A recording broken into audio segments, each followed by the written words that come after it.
Hello everyone, a very warm welcome to you all on our platform Utkarsh classes. सभी को राधे राधे, सभी को जय Shri Mahakal.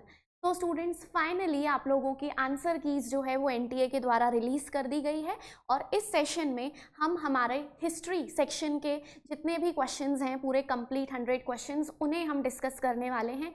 One by one हम देखेंगे कि क्या एनटीए के द्वारा आंसर्स दिए गए हैं और हम ये भी डिस्कस करते चलेंगे कि कौन कौन से क्वेश्चंस ऐसे हैं जो कि आप चैलेंज कर सकते हैं या जिसमें किसी भी प्रकार की डिस्क्रिपेंसी या किसी भी प्रकार का कोई इशू आप लोग रेस कर सकते हैं। ठीक है, चलिए so shall we start students. Okay, so let us begin. So one by one हम फटाफट से क्वेश्चंस को डिस्कस करेंगे ताकि कम से कम समय में हम पूरे पेपर का हल कर सकें। साथ ही साथ इस सेशन को शेयर करना ना भूलें स्टूडेंट्स, क्योंकि जितने भी आपके फ्रेंड्स हैं जो यूजीसी नेट की तैयारी कर रहे हैं तो ये पूरा का पूरा सॉल्व्ड पेपर उन लोगों के लिए बहुत ज़्यादा बेनिफिशियल होगा। चलिए सो लेट अस बिगिन। तो स्टूडेंट्स क्वेश्चन नंबर 51 से हम यहाँ स्टार्ट कर रहे हैं और क्वेश्चन नंबर 51 जो है वो आप लोगों के स्क्रीन पर विजिबल है एज यू कैन सी। तो यहाँ पर देखिए स्टूडेंट्स की निम्नलिखित संस्कारों में से कौन से संस्कार जन्म से पूर्व किए जाते थे। तो एंशिएंट हिस्ट्री से 16 संस्कार से क्वेश्चन है और जैसा कि आप सब जानते हैं स्टूडेंट्स की 16 संस्कार से ये जो क्वेश्चन है ये हम पहले भी कई बार डिस्कस कर चुके हैं। तो ईजी सा क्वेश्चन है, ईजी क्वेश्चन है क्योंकि ये प्रीवियस ईयर क्वेश्चन के ही पैटर्न में पूछा गया है। तो जात कर्म, सीमांतोन्नयन, चूड़ा कर्म, गर्भ धारण और पुंसवन, और यहाँ पे लिखा है कि नीचे दिए गए विकल्पों में से सही उत्तर का चयन कीजिए। कौन कौन से ऑप्शंस दिए हैं? ए बी डी दिया है, बी डी ई दिया है, बी सी ई दिया है और सी डी ई दिया है। तो यहाँ पर स्टूडेंट्स आप सब जानते हैं, अगर आपको याद हो तो हमने यूट्यूब पर कोड भी बनाया था गप्पू सी जननी, अगर आपको याद हो तो स्टूडेंट्स। तो गर्भधान संस्कार हो जाएगा, पुंसवन वन संस्कार हो जाएगा, ठीक है, और उसके बाद जैसा कि आप सब जानते हैं सीमांतोन्नयन संस्कार हो जाएगा। तो यहाँ पर आप देखिए स्टूडेंट्स की अगर हम देखें तो हमारा आ रहा है सीमांतोन्नयन, हमारा आ रहा है गर्भधारण और हमारा आ रहा है पुंसवन। ऑब्वियसली चूड़ा कर्म तो काफी बाद में होता है और जात कर्म भी जन्म के बाद किया जाता है। तो यहाँ पे आंसर बन रहा है स्टूडेंट्स बी, डी और ई, और यहाँ पर ऑप्शन 2 में बी डी ई दिया है स्टूडेंट्स, केवल बी डी ई। और जैसा कि आप लोग सब जानते हैं कि बी डी ई जो है ऑप्शन 2 ये आप लोगों के एनटीए के आंसर की में भी यही दिया हुआ है, तो इसमें कोई इशू नहीं है। आंसर हो जाएगा आपका बी डी ई। ठीक है, यहाँ पे आप लोग देखिए स्टूडेंट्स ऑप्शन जो हो जाएगा that will B option 2। Is that clear students? चलिए आगे बढ़े, कोई दिक्कत तो नहीं है। आई होप पूरा जो प्रॉपर क्वेश्चन है वो आप लोगों को विजिबल है। फाइन, चलिए आगे बढ़ते हैं स्टूडेंट्स। नेक्स्ट क्वेश्चन में हम यहाँ आगे बढ़ रहे हैं अब 52 क्वेश्चन में। अब देखिए यहाँ पर आप लोगों को सीधे सीधे 5 स्टेटमेंट्स दिए हैं। भारत में रेलवे के बारे में निम्नलिखित कथनों पर विचार कीजिए और सही कथन का चयन कीजिए। सही कथनों का चयन करना है, करेक्ट स्टेटमेंट बताना है। 5 स्टेटमेंट्स आप लोगों के पास यहाँ पे गिवन है। भारत में रेलवे का अग्रणी, तो भारत में रेलवे का अग्रणी रोलैंड मैकडॉनल्ड स्टीफेंसन था जिसने इंग्लैंड में कंपनी बनाई थी, बिल्कुल करेक्ट स्टेटमेंट है। 1841 में अंग्रेज सिविल अभियंता जोसेफ लॉक ने कलकत्ता से दिल्ली तक रेलवे की संभावनाओं पर चर्चा की थी, सही है। स्टीफेंसन ने कलकत्ता से मिर्जापुर, बनारस, इलाहाबाद तथा उससे आगे रेलवे लाइन की बात सोची थी, ये भी कथन सही। 1853 में बॉम्बे से थाने, आपको सबको पता है ये कॉमन फैक्ट है स्टूडेंट्स की, बम्बई से थाने तक आरंभ हुई रेलवे लाइन एशिया में शुरू होने वाली पहली रेलवे थी। और डलहौजी ने, ये डेट भी बिल्कुल सही दी है स्टूडेंट्स, ये डेट कॉमन है, ये आप लोग बेसिकली पढ़ के गए ही होंगे। तो डलहौजी ने 20 अप्रैल 1853 को अपना विस्तृत रेलवे सारांश जारी किया था जिसमें रेलवे के सैन्य और वाणिज्यिक लाभों का वर्णन किया गया था। तो स्टूडेंट्स यहाँ पर अगर आप लोग देखेंगे तो ए बी सी डी और ई, ठीक है, ए बी सी डी और ई मतलब अगर हम अवेलेबल ऑप्शंस के अकॉर्डिंग देखें तो फोर्थ जो है वो सीधे सीधे आपका आंसर हो जाएगा। A B C D E बिल्कुल सही दिया है, कोई इशू नहीं है स्टूडेंट्स। ये स्टेटमेंट जो है ये डिफिकल्ट के लाइन में ही आएगा। तो जैसा कि हम सब जानते हैं कि यहाँ से 3 स्टेटमेंट्स तो यूजुअली हम कवर करते हैं, लेकिन 2 स्टेटमेंट्स ऐसे हैं जो कि बहुत ज़्यादा डिफिकल्ट लेवल पे पूछे गए हैं। तो ओवरऑल जब हम क्वेश्चन पेपर को जैसे जैसे हम एनालाइज करेंगे स्टूडेंट्स तो आप लोगों को एक चीज़ समझ में आ जाएगी कि भाई साहब पेपर जो है वो बिल्कुल भी ईजी से मॉडरेट लेवल का नहीं है, पेपर जो है वो मॉडरेट से डिफिकल्ट लेवल का है। ठीक है, कोई भी कितना ही बोले कि पेपर ईजी था, जी नहीं स्टूडेंट्स, पेपर बहुत ही शानदार लेवल का पूछा गया है और इस कारण से कट कट ऑफ जो है वो आपका नॉर्मल ही जाएगा, बहुत ज्यादा हाई नहीं जाएगा। ठीक है, चलिए अब आगे बढ़ते हैं स्टूडेंट्स नेक्स्ट क्वेश्चन पे। क्वेश्चन नंबर 53 पर आप लोग यहाँ पर देख सकते हैं स्टूडेंट्स। तो वर्ष 1857 के पूर्व ब्रिटिश काल के दौरान विद्रोहों पर विचार करें, और क्या बोला है यहाँ पर, बोला है कि प्राचीनतम से प्रारंभ कर क्रमवार सजाएं। तो स्टूडेंट्स यहाँ पे जैसा कि आप लोग देख सक रहे हैं कि 5 यहाँ पर टोटल 5 जो हैं वो हमारे पास रिवोल्ट्स दिए हुए हैं 1857 की क्रांति के पहले के। ठीक है, तो अगर हम देखें बंगाल तथा बिहार में संथालों का विद्रोह, संथाल रिबेलियन पूछा हुआ है, बंगाल का सन्यासी विद्रोह पूछा हुआ है, कोल्हापुर विद्रोह पूछा है स्टूडेंट्स, कोल्हापुर महाराष्ट्र वाला, वेल्लोर में सिपाही विद्रोह, वेल्लोर म्यूटिनी जो है वो बहुत ज्यादा फेमस है। ठीक है, और यहाँ पर आप लोग देखेंगे कि विशाखापट्टनम विद्रोह जो है वो दिया हुआ है। तो स्टूडेंट्स यहाँ पर आप लोगों को इतना जरूर पता है कि संथाल रिबेलियन, संथाल बहुत ज्यादा फेमस रिबेलियन है, और आपको पता है कि जब भी हम संथाल के विद्रोह की बात करते हैं तो ईयर जो हमको देखने के लिए मिलता है वो 1855 के आसपास देखने के लिए मिलता है। सन्यासी विद्रोह जो है 1776 आता है, लेकिन जो स्टार्ट है वो देखा जाए तो 1763 से ही इसका जो प्रारंभ है वो हमें देखने के लिए मिलता है। किसका स्टूडेंट्स, बंगाल के सन्यासी विद्रोह का। फिर उसके बाद कोल्हापुर विद्रोह की अगर आप बात करोगे स्टूडेंट्स, तो कोल्हापुर विद्रोह है 1844 का। ठीक है, तो कोल्हापुर विद्रोह थोड़ा बात का है। वेल्लोर म्यूटिनी बहुत फेमस है, आप लोगों ने सबने सुनी होगी, वेल्लोर म्यूटिनी ऑफ 1806 हम पढ़ते ही हैं, 1806 का वेल्लोर विद्रोह। और स्टूडेंट्स विशाखापट्टनम जो है, विशाखापट्टनम जिसे इंग्लिश में लिखा जाता है, ये है आपका 1780 का। कब का हो जाएगा स्टूडेंट्स, तो ये हो जाएगा आपका 1780 का। तो ये क्वेश्चन नंबर 53 जो है स्टूडेंट्स, इसका आंसर जो दिया है इन लोगों ने 3 दिया है, BDECA। तो यहाँ पर थोड़ी सी डिस्क्रिपेंसी खड़ी हो रही है, क्यों?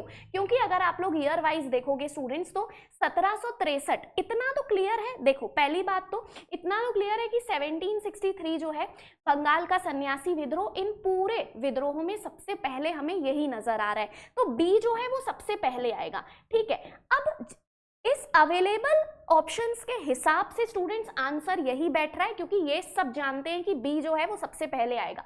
अब बंगाल का सन्यासी विद्रोह की अगर हम बात करते हैं 1763 की, तो उसके बाद कायदे से आना चाहिए 1780। तो 1780 मतलब कायदे से आना चाहिए ई, और फिर ई के बाद जो है स्टूडेंट्स अगर आप लोग देखोगे तो डी आना चाहिए। ठीक है, और लास्ट में अगर हम देखें तो लास्ट में तो सीधी सी बात है ए ही आएगा, तो देखो ए लास्ट में है। तो यहाँ पे 2 ऑप्शंस का इंटरचेंज हमें देखने के लिए मिल रहा है स्टूडेंट्स। लेकिन ये भी बहुत बड़ी सच्चाई है कि विद्रोहों के जो वर्ष हैं वो अलग अलग बुक्स में अलग अलग दिए जा सकते हैं। तो देखो ये क्वेश्चन आप चाहो तो चैलेंज कर सकते हो, पर ये एनटीए के ऊपर है, जरूरी नहीं है कि एनटीए इस क्वेश्चन को रिमूव ही करे, क्योंकि अवेलेबल ऑप्शंस के हिसाब से यही सबसे एक्यूरेट ऑप्शन बैठ रहा है। और अगर हम प्रीवियस क्वेश्चन पेपर्स को देखें तो ऐसा कई बार हुआ है कि अवेलेबल ऑप्शंस के हिसाब से जो ऑप्शन ज्यादा एक्यूरेट आता है उसे एनटीए करेक्ट करता है और डिलीट नहीं करता। तो ये चीज आपको देखने के लिए मिलेगी। ठीक है, क्लियर है स्टूडेंट्स, यहाँ तक आई होप कोई भी डाउट नहीं है। तो 53rd जो क्वेश्चन है उसमें सीधा सीधा जो आंसर है वो आपका अवेलेबल ऑप्शंस के हिसाब से हम 3 जो है BDECA वो हम मार्क कर सकते हैं। ठीक है, चलो आगे बढ़ते हैं नेक्स्ट क्वेश्चन में। नेक्स्ट क्वेश्चन है स्टूडेंट्स क्वेश्चन नंबर 54। ये इजी क्वेश्चन है, इसमें ऐसा कुछ भी खास नहीं है। 54 काफी इजी क्वेश्चन है। कर्पूर मंजरी हम सब जानते हैं स्टूडेंट्स, कर्पूर मंजरी जो है सब जानते हैं, राजशेखर के द्वारा लिखा गया है, आम सी पुस्तक है, हम कई बार एमसीक्यूज में भी इसे सॉल्व कर चुके थे। ठीक है, तो कर्पूर मंजरी जो है राजशेखर इसका आंसर दिया है, और यही बिल्कुल करेक्ट आंसर है, कोई भी डिस्क्रिपेंसी इसमें नहीं है। आगे देखते हैं 55th क्वेश्चन। किस ब्रिटिश गवर्नर ने 1859 में एक कार्यवाही सारांश में यह लिखा था?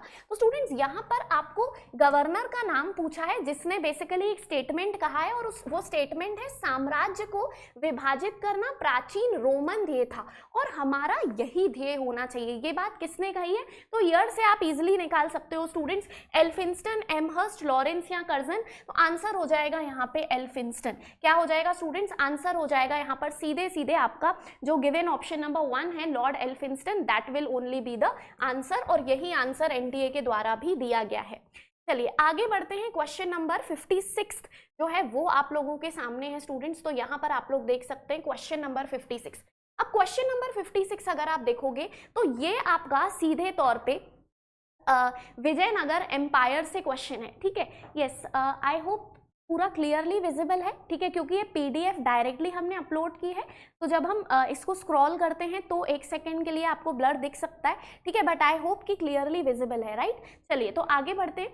हम विजयनगर में नायक प्रणाली को सामंती प्रणाली के रूप में क्यों देखते हैं? तो स्टूडेंट्स नायंगर सिस्टम, अयंगर सिस्टम, ये सब हम पढ़ते हैं आमतौर पे, और मेडाइवल हिस्ट्री में फ्यूडलिज्म या जो सामंतवाद है उसे भी हम काफ़ी डिटेल में पढ़ते हैं। फ्यूडलिज्म के कॉन्सेप्ट्स भी हम कई बार यूट्यूब पर भी डिस्कस कर चुके थे। फ्यूडलिज्म का कॉन्सेप्ट आप लोगों को बहुत अच्छे से मालूम है।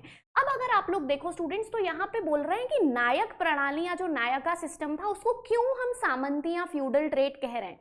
तो पहला ऑप्शन दिया है, नायकों की नियुक्ति राज्य द्वारा नहीं की जाती थी, नायकों का स्थानांतरण शासक द्वारा नहीं किया जाता था। तो क्या ये ऑप्शंस हैं? नायक विजयनगर राज्य से पहले से थे, सभी नायक कला और मंदिरों के बड़े संरक्षक थे। स्टूडेंट्स, इन चारों पॉइंट से कोई भी पॉइंट एक्यूरेटली नहीं एक्सप्लेन कर रहा कि भाई साहब फ्यूडलिज्म जो है या सामंती प्रथा जो है वो हम इसे क्यों कह सकते हैं, ठीक है। तो स्टूडेंट्स, यहाँ पर कायदे से ये क्वेश्चन जो है वो आप सीधे सीधे चैलेंज कर सकते हो, और ये क्वेश्चन देखा जाए तो ये हटना ही चाहिए। हालांकि एनटीए के द्वारा अभी फिलहाल जो इसका आंसर दिया गया है वो 4th दिया है, सभी नायक कला और मंदिरों के बड़े संरक्षक थे, पर ये बिल्कुल भी एक्यूरेट नहीं है। तो स्टूडेंट्स, इसको आप सीधे सीधे चैलेंज पे डाल सकते हो, कोई दिक्कत नहीं है। नॉर्मल भी आप नायक सिस्टम आप कहीं से भी पढ़ोगे तो वो उसके क्या फ्यूडल ट्रेड्स थे, क्या सामंती पूरे लक्षण थे, वो आपको दिख जाएंगे, ठीक है। चलिए आगे बढ़ते हैं नेक्स्ट क्वेश्चन पे। नेक्स्ट क्वेश्चन देखिए स्टूडेंट्स, ब्रिटिश काल के दौरान भू राजस्व बंदोबस्त के बारे में निम्नलिखित कथनों पर विचार कीजिए। अब यहाँ पे भू राजस्व बंदोबस्त मतलब पूरा जो आपका लैंड रेवेन्यू सेटलमेंट था उससे क्वेश्चन पूछा गया है। और अगेन स्टूडेंट्स, यहाँ पर आप लोग देखोगे तो 5 कथन जो है, ठीक है, 5 कथन जो है वो आप लोगों को यहाँ पर गिवन है। भू राजस्व बंदोबस्त के बारे में आप लोगों को सही कथन चूज करने हैं, ठीक है। तो आई होप अब क्लियरली विजिबल है स्टूडेंट्स। तो यहाँ पर आप लोग देखिए, पहला कथन क्या दिया है कि मोहम्मद रजा खान कंपनी के नायब दीवान की तरह काम कर रहे थे। सही बात है, नायब खान, रजा का नाम जो है वो हम कई बार पढ़ते हैं अपने नोट्स में भी और एमसीक्यूज में भी हमने सॉल्व किया है। मोहम्मद रजा खान कंपनी के नायब दीवान की तरह काम कर रहे थे, बिल्कुल करेक्ट स्टेटमेंट है। फार्मिंग सिस्टम प्रणाली के रूप में एक नई प्रणाली 1765 में आरंभ की गई थी। ये क्वेश्चन गलत है स्टूडेंट्स, क्योंकि बेसिकली अगर आप देखोगे तो फार्मिंग सिस्टम जो था वो वॉरेन हेस्टिंग्स का था। वॉरेन हेस्टिंग्स तो 1765 में आया ही नहीं था। अभी तो आप जानते हैं कि 1765 में तो बेसिकली आपका बक्सर का युद्ध 64 में खत्म होता है और उसके बाद फिर इलाहाबाद की संधि साइन होती है, फिर लॉर्ड क्लाइव काफी सारे चेंजेस करता है, तो ये चीजें हमें पता है। फिर स्थायी बंदोबस्त में भूमि के स्वामित्व के अधिकार जमींदारों में निहित हो गए। स्थायी बंदोबस्त मतलब परमानेंट सेटलमेंट, सब जानते हैं परमानेंट सेटलमेंट यानी जमींदारी, तो ये भी आपका स्टेटमेंट जो है वो सही है।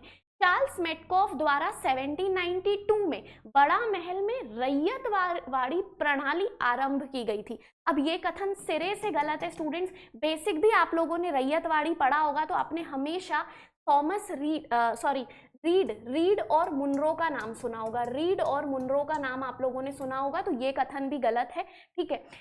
R.M. बर्ड ने संपूर्ण महल या राजकोषीय यूनिट के राजस्व का आकलन करने के लिए विस्तृत सर्वेक्षण उपलब्ध करवाया। अब ये ई वाला स्टेटमेंट ऐसा है कि जो कि आपको एलिमिनेशन मेथड से निकालना होगा, ठीक है। चलिए, तो सबसे पहले अगर आप देखोगे स्टूडेंट्स यहाँ पर तो 57th नंबर का क्वेश्चन है और 57th का जो आंसर इन्होंने दिया हुआ है स्टूडेंट्स वो दिया हुआ है केवल ए, सी और ई, केवल ए, सी और ई। तो देखते हैं कि ये सही है कि नहीं। तो देखिए स्टूडेंट्स, यहाँ पर बी वाला कैंसिल आउट हो रहा है और डी कैंसिल आउट हो रहा है, ठीक है। अब अगर हम यहाँ पे देखें तो यहाँ बी और डी है, ये ऑप्शन कट गया, यहाँ पर बी है, ये ऑप्शन कट गया, यहाँ पर बी और डी, ये भी ऑप्शन कट गया।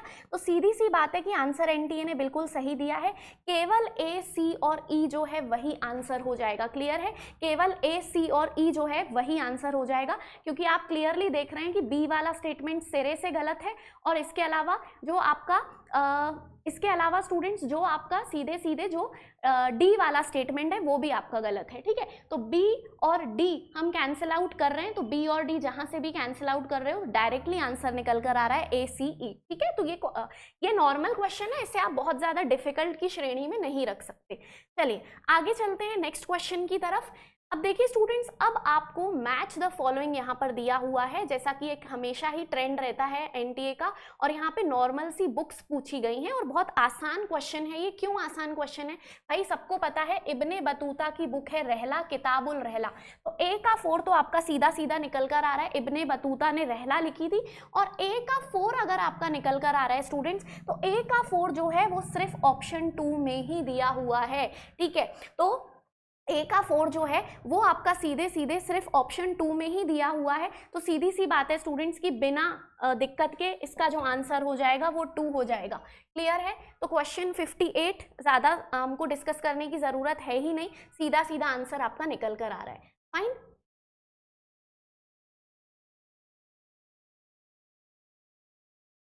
चलिए आगे बढ़ते हैं।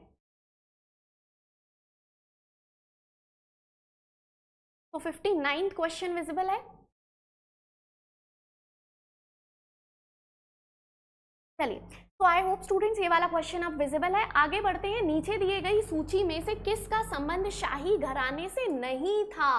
शाही घराने से नहीं था स्टूडेंट्स, तो यहाँ पर आप लोग देखोगे कौन कौन से 2 ऑप्शन ही आपको सीधे सीधे चूज करने, अलनका और जेबूनिसा, गुलबदन बेगम और महामंगा। तो देखो गुलबदन बेगम और महामंगा सबको पता है भाई साहब कि गुलबदन बेगम महामंगा कौन थे और किस प्रकार से हम इसको मुगल एम्पायर में पढ़ते हैं।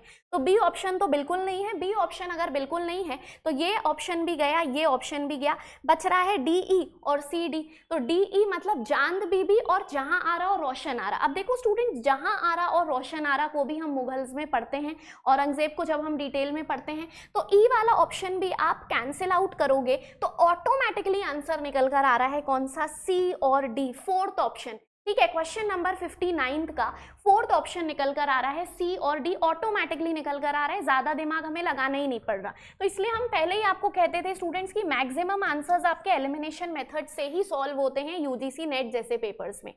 आगे बढ़ते हैं नेक्स्ट क्वेश्चन की तरफ। क्वेश्चन नंबर 60 स्टूडेंट्स यहाँ पे आप लोगों के सामने है। तो क्वेश्चन नंबर 60 की जब हम बात करते हैं तो अपराजिता प्रच्छा में, ये थोड़ा सा डिफिकल्ट क्वेश्चन है, अपराजिता प्रच्छा में उल्लिखित निम्नलिखित अधिकारियों को उनके नियंत्रित गांवों के सदस्यों की संख्या के आधार पर आरोही क्रम में आपको व्यवस्थित करना है। तो बहुत ही ज्यादा डिफिकल्ट क्वेश्चन है स्टूडेंट्स ये, नो डाउट। ठीक है, आपका 60th क्वेश्चन। तो अब आप यहाँ पर देखिए, लघु सामंत, सामंत, चतुरामशिका, महासामंत और महामंडलेश्वर। तो यहाँ पर स्टूडेंट्स देखो, सबसे पहले आता है चतुरामाशिका और लास्ट में आता है स्टूडेंट्स आपका महामंडलेश्वर। ठीक है, तो ये आंसर, ये क्वेश्चन जो है वो काफी डिफिकल्ट है और इसका आंसर जो है वो एनटीए के द्वारा बिल्कुल सही दिया हुआ है। तो इसका जो आंसर हो जाएगा वो सीधे सीधे सी जाएगा, CABDE। ठीक है, तो यहाँ पर 3 जो है वो आंसर हो जाएगा। तो ये थोड़ा सा डिफिकल्ट क्वेश्चन है और डेफिनेटली काफी सारे स्टूडेंट्स को इसमें दिक्कत गई होगी। चलिए आगे चलते हैं नेक्स्ट क्वेश्चन पे। 61 क्वेश्चन है, again students match the following. ठीक है, मैच द फॉलोइंग का फिर से क्वेश्चन जो है वो अब आप लोगों के सामने है। यहाँ पे सूची 1 दी है और सूची 2 दी है।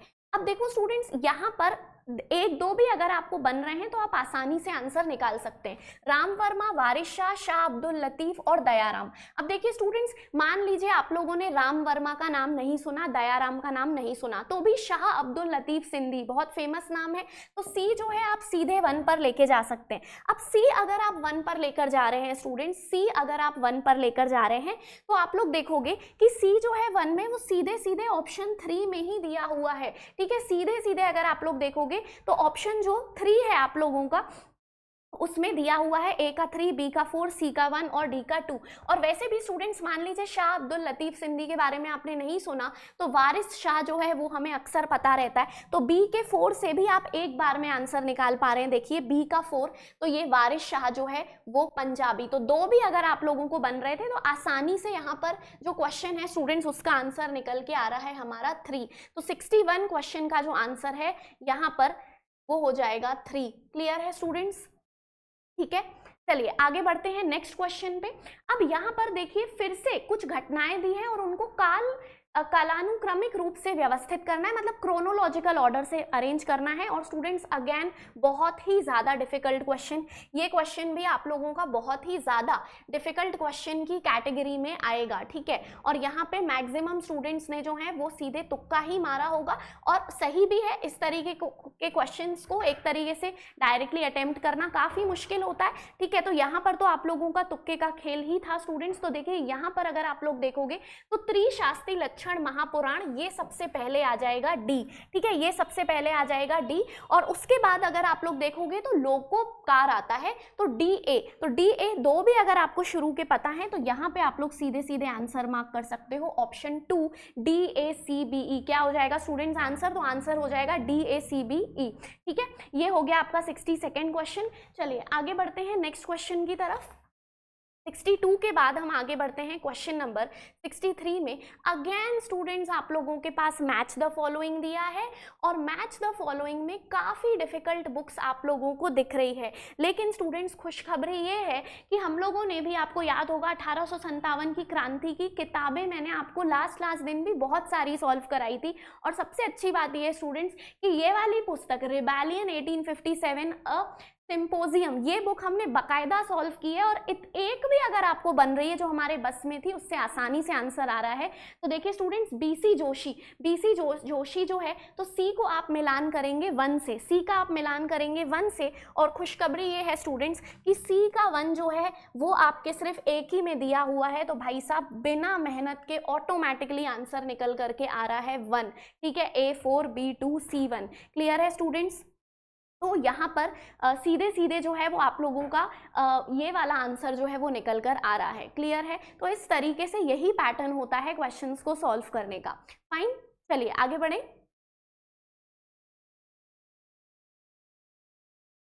ठीक है, चलो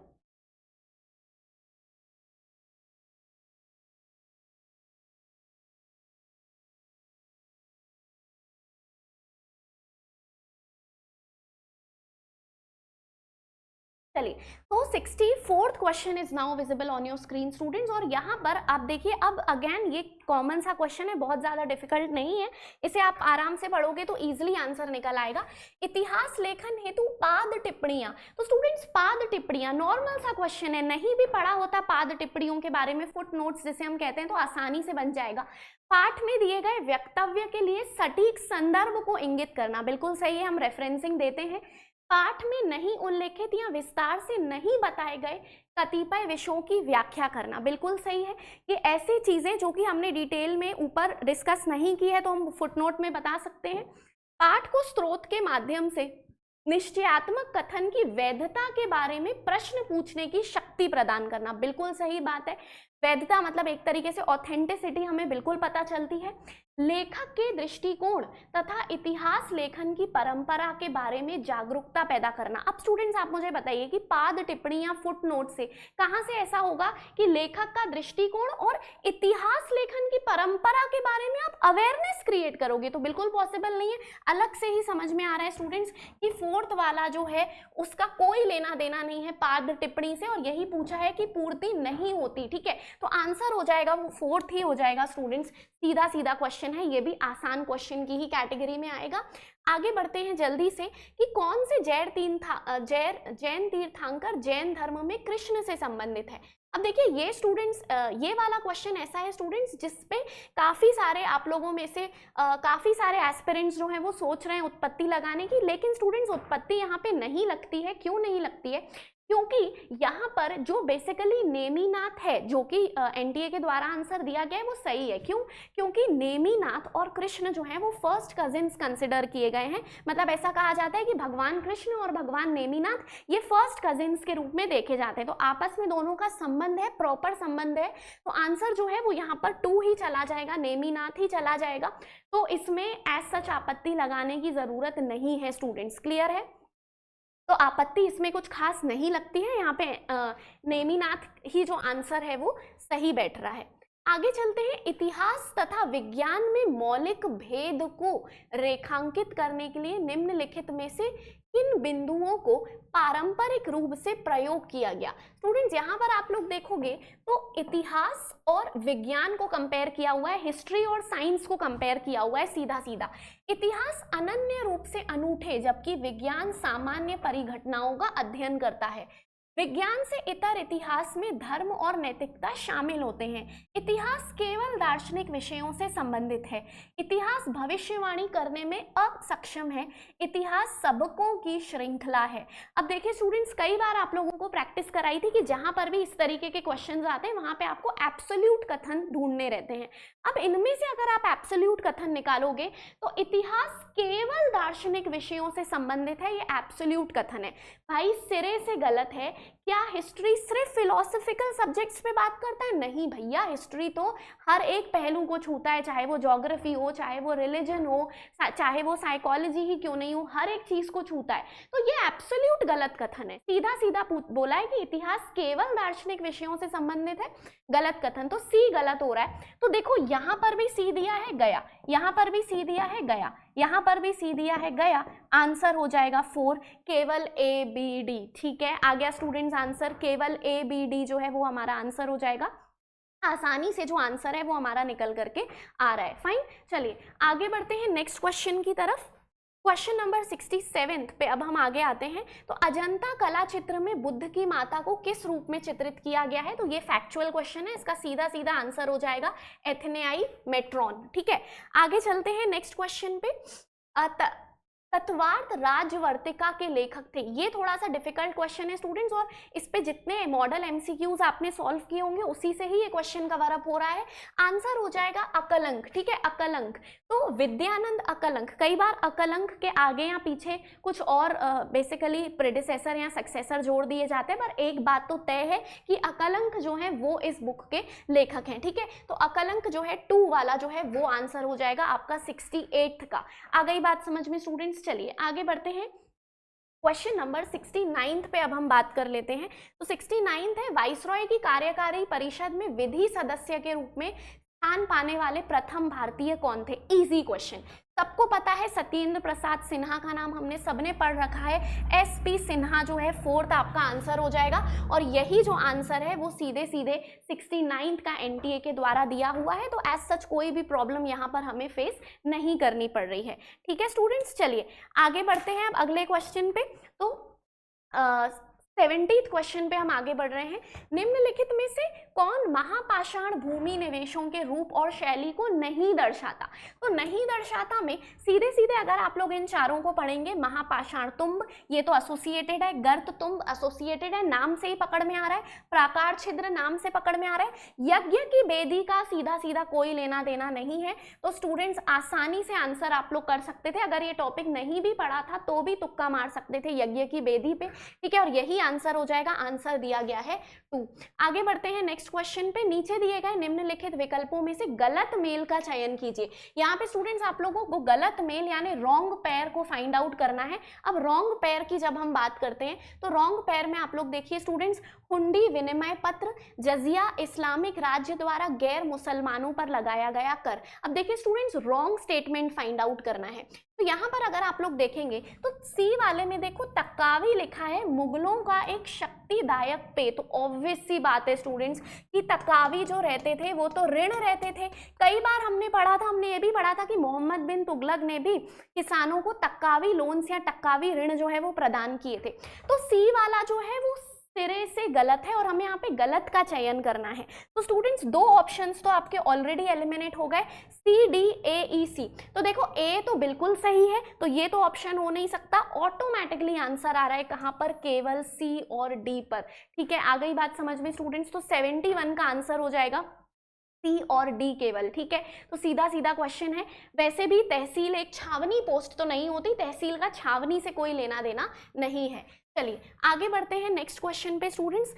नेक्स्ट क्वेश्चन जो है 72nd वाला, अगेन एक डिफिकल्ट लेवल का क्वेश्चन। चोल राज्य राजेंद्र वन ने निम्नलिखित में से किस क्षेत्र को जीता था? तो ये थोड़ा सा डिफिकल्ट क्वेश्चन है। यहाँ पे आप लोगों को 5 क्षेत्र जो हैं वो दिए गए हैं स्टूडेंट्स, और बोला गया है कि किस क्षेत्र को जीता था।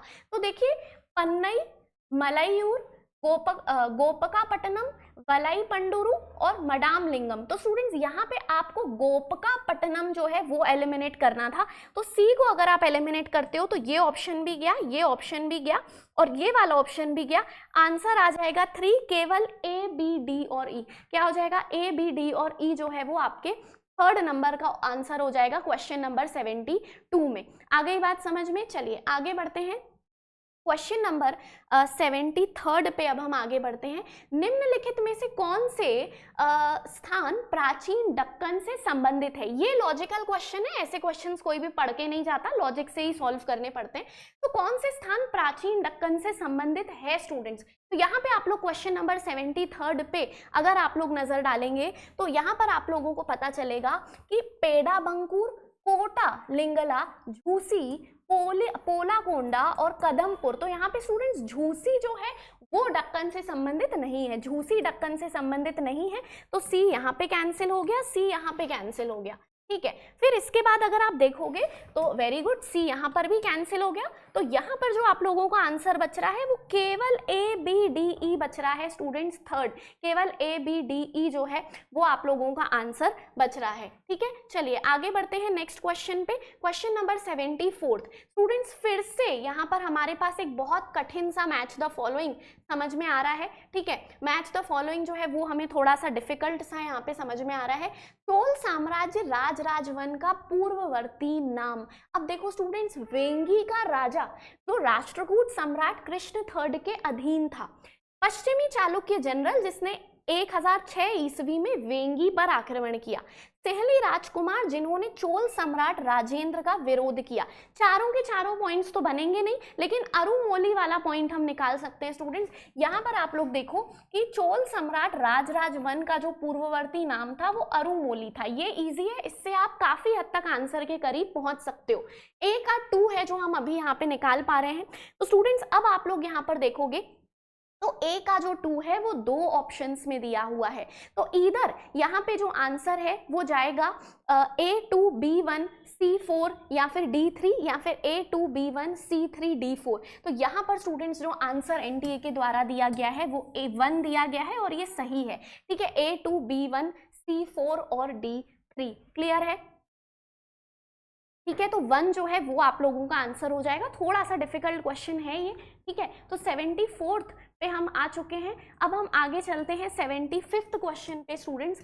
75th क्वेश्चन पे, निम्नलिखित महाजनपदों को उत्तर से दक्षिण दिशा में व्यवस्थित कीजिए। पहले ही बता दिया था, महाजनपद जब क्लास में बताया था तो बार बार बोला था कि ईस्ट से वेस्ट और नॉर्थ से साउथ डायरेक्शन अच्छे से देख के जाइएगा। नहीं भी देख कर गए होंगे तो भी आराम से बनेगा। क्यों बनेगा मैं बताती हूँ। देखिए स्टूडेंट्स, गांधार, मत्स्य, कंबोज, अश्मक और अवंती। अब आप लोगों को सबको पता है कि अश्मक महाजनपद जिसकी कैपिटल पोटाना या पोटली हुआ करती थी वो साउथ में सिचुएटेड था, और यहाँ पे आपको बोला है नॉर्थ से साउथ। तो नॉर्थ से साउथ मतलब अश्मक जो है वो तो कंफर्म लास्ट में आएगा, और अश्मक अगर कंफर्म लास्ट में आएगा, डी सबसे लास्ट में आएगा, तो भाई साहब बिना दिमाग के आंसर कहाँ पे चला जा रहा है? 4th पे चला जा रहा है, CABED। क्लियर है स्टूडेंट्स? ठीक है, तो जितना कठिन लग रहा है उतना ही आसान है। वैसे भी अगर आप लोग देखोगे तो कंबोज और गांधार दोनों ऊपर हैं, ठीक है, अफगानिस्तान साइड के। तो यहाँ पर अगर आप लोग देखोगे तो कंबोज और गांधार, फिर उसके बाद मत्स्य आ जाएगा राजस्थान साइड का, फिर अवंती आपका उज्जैन वाले साइड का, MP वाले साइड का ई, और फिर लास्ट में आ जाएगा अश्मक। ठीक है, चलिए आगे चलते हैं नेक्स्ट क्वेश्चन में। यहाँ पर नेक्स्ट क्वेश्चन जो है वो देखेंगे तो फिर से यहाँ पर बहुत ही सारे कथन दिए हुए हैं, और ये जो कथन है स्टूडेंट्स वो दिए हैं अकाल के ऊपर यानी फेमाइन्स के ऊपर। तो 1860-61 में उत्तर पश्चिमी प्रांत में भयंकर अकाल पड़ा जिसमें दिल्ली और आगरा बुरी तरह प्रभावित हुए। ठीक है, 66-67 में ओडिशा में भयंकर अकाल पड़ा और मुख्य प्रभावित क्षेत्र को सी ऑफ कैलामिटी के रूप में वर्णित किया गया। कॉमन फैक्ट है ये, सी ऑफ कैलामिटी हम कई बार कीवर्ड भी पढ़ते हैं। 68-69 में राजपुताना में अकाल पड़ा और मारवाड़, बीकानेर, अजमेर प्रभावित हुए। सही है। 66-67 में मद्रास प्रेसिडेंसी में अकाल पड़ा, और 68-69 में पंजाब, बंबई और सेंट्रल प्रोविंसेस में मेनली आपका अकाल पड़ा। तो स्टूडेंट सीधी सीधी बात है, यहाँ पर अगर आप लोग देखोगे तो सारे के कथन ही हमें सही दिख रहे हैं। तो यहाँ पर सारे कथन जो है मतलब A B C D E, तो A B C D E मतलब ऑप्शन 2 जो है that will be your correct answer. ठीक है, क्लियर है, ऑप्शन 2 जो है वो आपका करेक्ट आंसर हो जाएगा। Is that clear? चलिए आगे बढ़ते हैं नेक्स्ट क्वेश्चन पे। अब देखिए स्टूडेंट्स, निम्नलिखित में से कौन दिल्ली सल्तनत के सुल्तान के विशेषाधिकार में सम्मिलित नहीं था? विशेषाधिकार मतलब ऐसा प्रेरोगेटिव या ऐसा स्पेशल प्रिविलेज जो कि सिर्फ सुल्तान के ही पास हो और किसी के पास नहीं हो। तो आप देखिए, अपने नाम से सिक्कों का चलन, ऑब्वियस सी बात है ये सुल्तान का विशेषाधिकार होता है, आम व्यक्ति के पास नहीं हो सकता। खुतबा पढ़ना, तो स्टूडेंट्स खुतबा सुल्तान के नाम पे पढ़ा जाता था, ये भी उसका विशेषाधिकार है, कोई दो मत नहीं है। हाथी पर सवार होना और मस्जिद का निर्माण, ये दोनों पॉइंट्स पे स्टूडेंट्स कंफ्यूजन बना हुआ है और काफी सारे स्टूडेंट्स का मानना है, काफी सारे स्टूडेंट्स मैसेज कर रहे हैं कि मैम इस पे आपत्ति लगनी चाहिए। देखो स्टूडेंट्स, इस पे अगर आप लोग आपत्ति लगाओगे तो बहुत ही ज्यादा वैलिड सोर्स आपको देना पड़ेगा। कारण मैं आपको बताती हूँ कि देखिए, अगर हम बात करें हाथी पर सवार होना, तो ये बात थोड़ा सा देखा जाए तो सही है, क्योंकि हाथी पर सवार होना थोड़ा सा प्रतीकात्मक रूप से आपने सुना होगा कि सुल्तान हाथियों में बैठा करते थे, और ये सैन्य एबिलिटी को भी दर्शाता है, थोड़ा सा सेना से भी लिंक होता है। लेकिन जब हम बात करते हैं मस्जिद के निर्माण की, जो कि एनटीए के द्वारा आंसर दिया गया है, तो मस्जिद का जो निर्माण है वो अगर आप लोग देखोगे तो मस्जिद का निर्माण जो है वो विशेषाधिकार नहीं है, दूसरे नॉर्मल लोग भी बना सकते हैं। तो यहाँ पर अगर आप लोग देखोगे तो स्टूडेंट्स बहुत ही वैलिड पॉइंट हमें नहीं दिख रहा चैलेंज करने का। अगेन मैंने आपको बोला कि बहुत ही खतरनाक सोर्स अगर आप लोग दे सकते हो और ढूंढ पा रहे हो तो ही देना, अदरवाइज इसका जो आंसर है वो देखा जाए तो एनटीए के द्वारा ठीक है, मस्जिद का निर्माण। ठीक है, चलो आगे चलते हैं नेक्स्ट क्वेश्चन पे। नीचे दिए गई सूची में सही लेखक पुस्तक मिलन का चयन करें। अब देखो स्टूडेंट्स, यहाँ पर जो क्वेश्चन है वो अगेन थोड़ा सा डिटेल्ड क्वेश्चन दिया हुआ है, और यहाँ पर अगर आप लोग देखोगे तो हरबंस मुखिया, historians and historiography during the rain of Akbar, ये कौन सा क्वेश्चन हम कर रहे हैं? तो ये है स्टूडेंट्स क्वेश्चन नंबर 78। ठीक है, यहाँ पर अगर आप लोग देखोगे स्टूडेंट्स, तो इधर पे आपको सही लेखक पुस्तक बताना है, सही वाला बताना है। तो पहला तो है सही है, ठीक है, हरबंस मुखिया ने ये बुक लिखी है, ये ठीक है। फिर उसके बाद रिचर्ड एंटन और P Wagoner, power memory architecture contested sites of India's Deccan plateau, सही है ये भी, प्लेटो मतलब वो डेक्कन प्लेटो की बात हो रही है। फिर उसके बाद अगर आप लोग देखोगे फ्रांसुआ बर्नियर ने अकबर एंड द जूसेट्स नहीं लिखी स्टूडेंट्स, ये जो है ये आप लोगों की गलत है। सी यहाँ भी गया, यहाँ भी गया, दो ऑप्शंस पे आ गए हम, ए बी और ई, और ए डी और ई। ठीक है, अब देखते हैं अब्दुल हामिद लाहौरी, निगार नामा ए मुंशी नहीं स्टूडेंट्स, निगार नामा ए मुंशी की जब भी बात आती है तो कुछ अलग अलग ऑथर्स के नाम हमें मिलते हैं जिसमें मुंशी वर्ड जरूर रहता है। तो बेसिकली अगर आप लोग देखोगे तो डी वाला जो स्टेटमेंट है वो भी आपका गलत बैठ रहा है। अब डी स्टेटमेंट गलत बैठ रहा है तो ये ऑप्शन भी चला गया, ऑटोमेटिकली आंसर जो आ रहा है वो ए बी और ई की तरफ आ रहा है। 78 का 2 हो जाएगा, ए बी और ई। क्लियर है? ठीक है, चलें आगे बढ़ें। चलो आगे बढ़ते हैं अब स्टूडेंट्स क्वेश्चन नंबर 79 पे। 79 क्वेश्चन पे आप देखो, कांची एक प्रमुख शहर था जिसका अपना अंतर्देशीय पतन था। तो ये इंटरनल पोर्ट की बात हो रही है, उसमें सीधे सीधे बिना डाउट के आंसर आ जाएगा नृपेयरू। ठीक है, चलिए आगे बढ़ते हैं नेक्स्ट क्वेश्चन पे स्टूडेंट्स। नेक्स्ट क्वेश्चन जो है, अशोक की धम्म नीति के बारे में निम्नलिखित में से कौन से कथन सही है? अशोक का धम्मा कई बार पढ़ चुके हैं, आसान क्वेश्चन है। अशोक के अभिलेखों में धम्म का उल्लेख है, जी हाँ उल्लेख है। अहिंसा का विषय अशोक के धम्म का महत्वपूर्ण पहलू नहीं है। भाई साहब, अहिंसा जो है वो तो अशोक के धम्म का सबसे बड़ा पहलू था।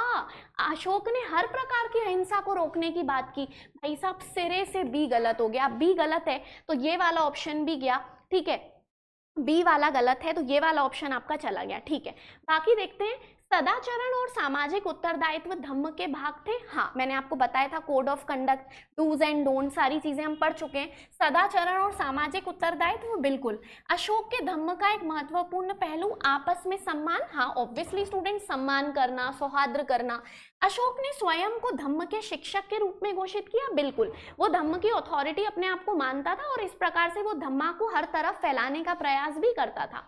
तो बी को छोड़ के बाकी सब कथन सही है, ए सी डी और ई। तो ए सी डी और ई, इस हिसाब से हमारा जो आंसर बैठ रहा है वो 4 बैठ रहा है। और 80th क्वेश्चन जो है मतलब आईडी के हिसाब से, ऑब्वियसली मैं यहाँ पे जो क्वेश्चन नंबरिंग बोल रही हूँ वो इसलिए बोल रही हूँ कि जितने भी स्टूडेंट्स आगे तैयारी कर रहे हैं वो भी इस वीडियो को देख रहे हैं, इसलिए हम क्वेश्चन नंबर वाइज चल रहे हैं। बाकी जो हमारे स्टूडेंट्स हैं तो सबको पता है कि क्वेश्चन जो है वो हमेशा आईडी से देखा जाता है, आईडी के ही अकॉर्डिंग चेक होता है, आईडी के ही अकॉर्डिंग आपकी चैलेंज होती है, ठीक है। तो क्वेश्चन आईडी जो है वो 3767496911 है यहाँ पर, फाइन। तो इधर पे अगर आप लोग देखोगे स्टूडेंट्स तो ये वाला जो क्वेश्चन आपको दिख रहा है उसका आंसर हो जाएगा 4, ठीक है, बन जाएगा। आगे बढ़े, चलिए आगे बढ़ते हैं स्टूडेंट्स, फाइन। अब देखिए यहाँ पर फिर से मैच द फॉलोइंग दिया है। पुलिस में निचले दर्जे के कर्मचारी आपातकाल के दौरान कोषागार को भरने के लिए कठोर उपाय, मौर्य के अंतर्गत अधिकारियों को दौरे पर भेजने की प्रथा, मने में देश में से संबंधित कुमार। अब देखिए स्टूडेंट्स यहाँ पर मने में देश से संबंधित कुमार किसी को नहीं बना होगा ये, ठीक है। फिर आपातकाल के दौरान कोषागार को भरने के लिए कठोर उपाय, बहुत ही कठिन है, किसी को नहीं बना होगा। लेकिन स्टूडेंट्स जो चीज से आप लोग आंसर निकाल सकते थे, जो आपको बना होगा, वो है मौर्य के अंतर्गत अधिकारियों को जो दौरे पर भेजा जाता था अनुसंयान कहा जाता था। अब सी का अगर आप लोग 2 पकड़ पा रहे हो, सी का अगर आप लोग 2 पकड़ पा रहे हो तो खुशखबरी यही है कि सी का 2 जो है वो सिर्फ एक ही में दिया हुआ है, तो आंसर बैठ रहा है 3, ठीक है। आंसर क्या बैठ रहा है स्टूडेंट्स हमारा, तो आंसर बैठ रहा है हमारा 3, A3 B4, ठीक है, C2 और D1। तो एक ही से आप लोग आंसर जो है वो आसानी से निकाल सकते थे। ये वाला जो हमारा गिवन क्वेश्चन है इस शीट में है क्वेश्चन नंबर 81, ठीक है। तो 3 जो है वो सीधा सीधा आपका आंसर निकल कर आ रहा है मात्र 1 पॉइंट से। 82 में आते हैं द बहमनीज ऑफ द डक्कन। ये सीधा सीधा फैक्चुअल क्वेश्चन है स्टूडेंट्स। बहमनीज ऑफ द डक्कन जो है वो लिखी है हारून खान शेरवानी ने। 82 का हो जाएगा आपका हारून खान शेरवानी। आगे बढ़ते हैं नेक्स्ट क्वेश्चन में। नेक्स्ट क्वेश्चन जो है अगेन मैच द फॉलोइंग दिया है और इजी मैच द फॉलोइंग है। हम सब जानते हैं अलाउद्दीन खिलजी ने बाजार सुधार चालू किए थे। मोहम्मद बिन तुगलक जो है वो राजधानी को दौलताबाद लेकर गया था। इल्तुतमिश जो है वो बंदगाने चहलगानी उसने बनाया था। और इब्राहिम लोदी पानीपत के युद्ध से संबंधित है, ठीक है। तो यहाँ पर आप लोग देखेंगे कि ए का 1, ठीक है, ए का 1, फिर आ रहा है बी का 3, तो ए का 1, फिर आ रहा है आपका ए का 1, बी का 3, फिर सी का क्या हो जाएगा, सी का 2 और डी का हो जाएगा 4। ऑटोमेटिकली इजीली आंसर के निकल के आ रहा है कि आंसर क्या हो जाएगा स्टूडेंट्स, ये हो जाएगा आपका 4। क्लियर है, क्लियर है स्टूडेंट्स। चलिए आगे बढ़ें, चलिए आगे बढ़ते हैं नेक्स्ट क्वेश्चन पे। अब हम आगे बढ़ते हैं स्टूडेंट्स। तो ईसा काल के आरंभ में स्वात घाटी में स्तूपों का निर्माण, ठीक है, स्वात घाटी में, स्वैट वैली में पूछ रहे हैं स्पेसिफिकली कि स्तूपों के लिए किस मटेरियल का यूज होता था। लाल पत्थर, बलुआ पत्थर, यानी कि आपका रेड स्टोन, या फिर सैंडस्टोन, गचकारी, या फिर शिष्ट। तो स्टूडेंट्स ऑब्वियस सी बात है आंसर यहाँ पे चला जाएगा स्तरित चट्टान यानी कि शिष्ट, ठीक है। चलिए आगे बढ़ते हैं नेक्स्ट क्वेश्चन में। क्वेश्चन नंबर 85, किस वर्ष में बंकिम चंद्र चटर्जी का प्रसिद्ध उपन्यास जो है आनंद मठ प्रकाशित हुआ ना। बहुत कॉमन क्वेश्चन, थोड़ा भी नॉर्मल अगर आप लोगों ने PYQs को अच्छे से पढ़ा हो, MCQs लगाए हो तो आसानी से ये क्वेश्चन बन जाएगा स्टूडेंट्स। यहाँ पे आंसर हो जाएगा 1882 will be the correct answer. आगे चलते हैं नेक्स्ट क्वेश्चन में। निम्नलिखित में से किस इतिहास लेखन ने अपने इतिहास लेखन में काल्पनिक भाषणों के समावेश का प्रयोग किया। मस्त सा क्वेश्चन स्टूडेंट्स। काल्पनिक भाषण मतलब एक तरीके से हाइपोथेटिक या इमेजिनरी स्पीचेस को यूज किया गया है। तो आंसर हो जाएगा थूसीडाइड्स। क्या हो जाएगा स्टूडेंट्स, यहाँ पे आंसर हो जाएगा थूसीडाइड्स। बहुत ज्यादा टफ हम इसे नहीं कह सकते। 86 का जो आंसर जा रहा है वो थूसीडाइड्स जा रहा है। NTA ने भी यही आंसर जो है वो दिया है। चलिए आगे चलते हैं नेक्स्ट क्वेश्चन पे। Question number 87। तो 87 पे आगे आते हैं। निम्नलिखित शासकों में से किस शासक द्वारा दिल्ली में राजधानी नगरों में एक सीरी को बनाया गया। भाई साहब जहां सीरी आ गया हम सब जानते हैं सीरी की जहां पर भी बात आती है, बात हमेशा आती है अलाउद्दीन खिलजी की, आंसर हो जाएगा 1 एनटीए के द्वारा भी यही आंसर जो है वो दिया हुआ है। ठीक है, चलिए आगे चलते हैं क्वेश्चन नंबर 88 में। निम्नलिखित राष्ट्रवादी गतिविधियों पर विचार कीजिए। अब ये थोड़ा सा लेंदी क्वेश्चन है पर आसानी से लॉजिक लगाएंगे, फटाफट सॉल्व कर लेंगे। ठीक है, चलिए तो इसको ध्यान से देखिए कि कुछ आप लोगों के पास स्टेटमेंट्स जो हैं वो गिवन है। स्टूडेंट्स स्टेटमेंट्स दिख रहे हैं आपको, पांचों के पांचों क्लियर दिख रहे हैं ना, विजिबल है ना सारे स्टेटमेंट्स?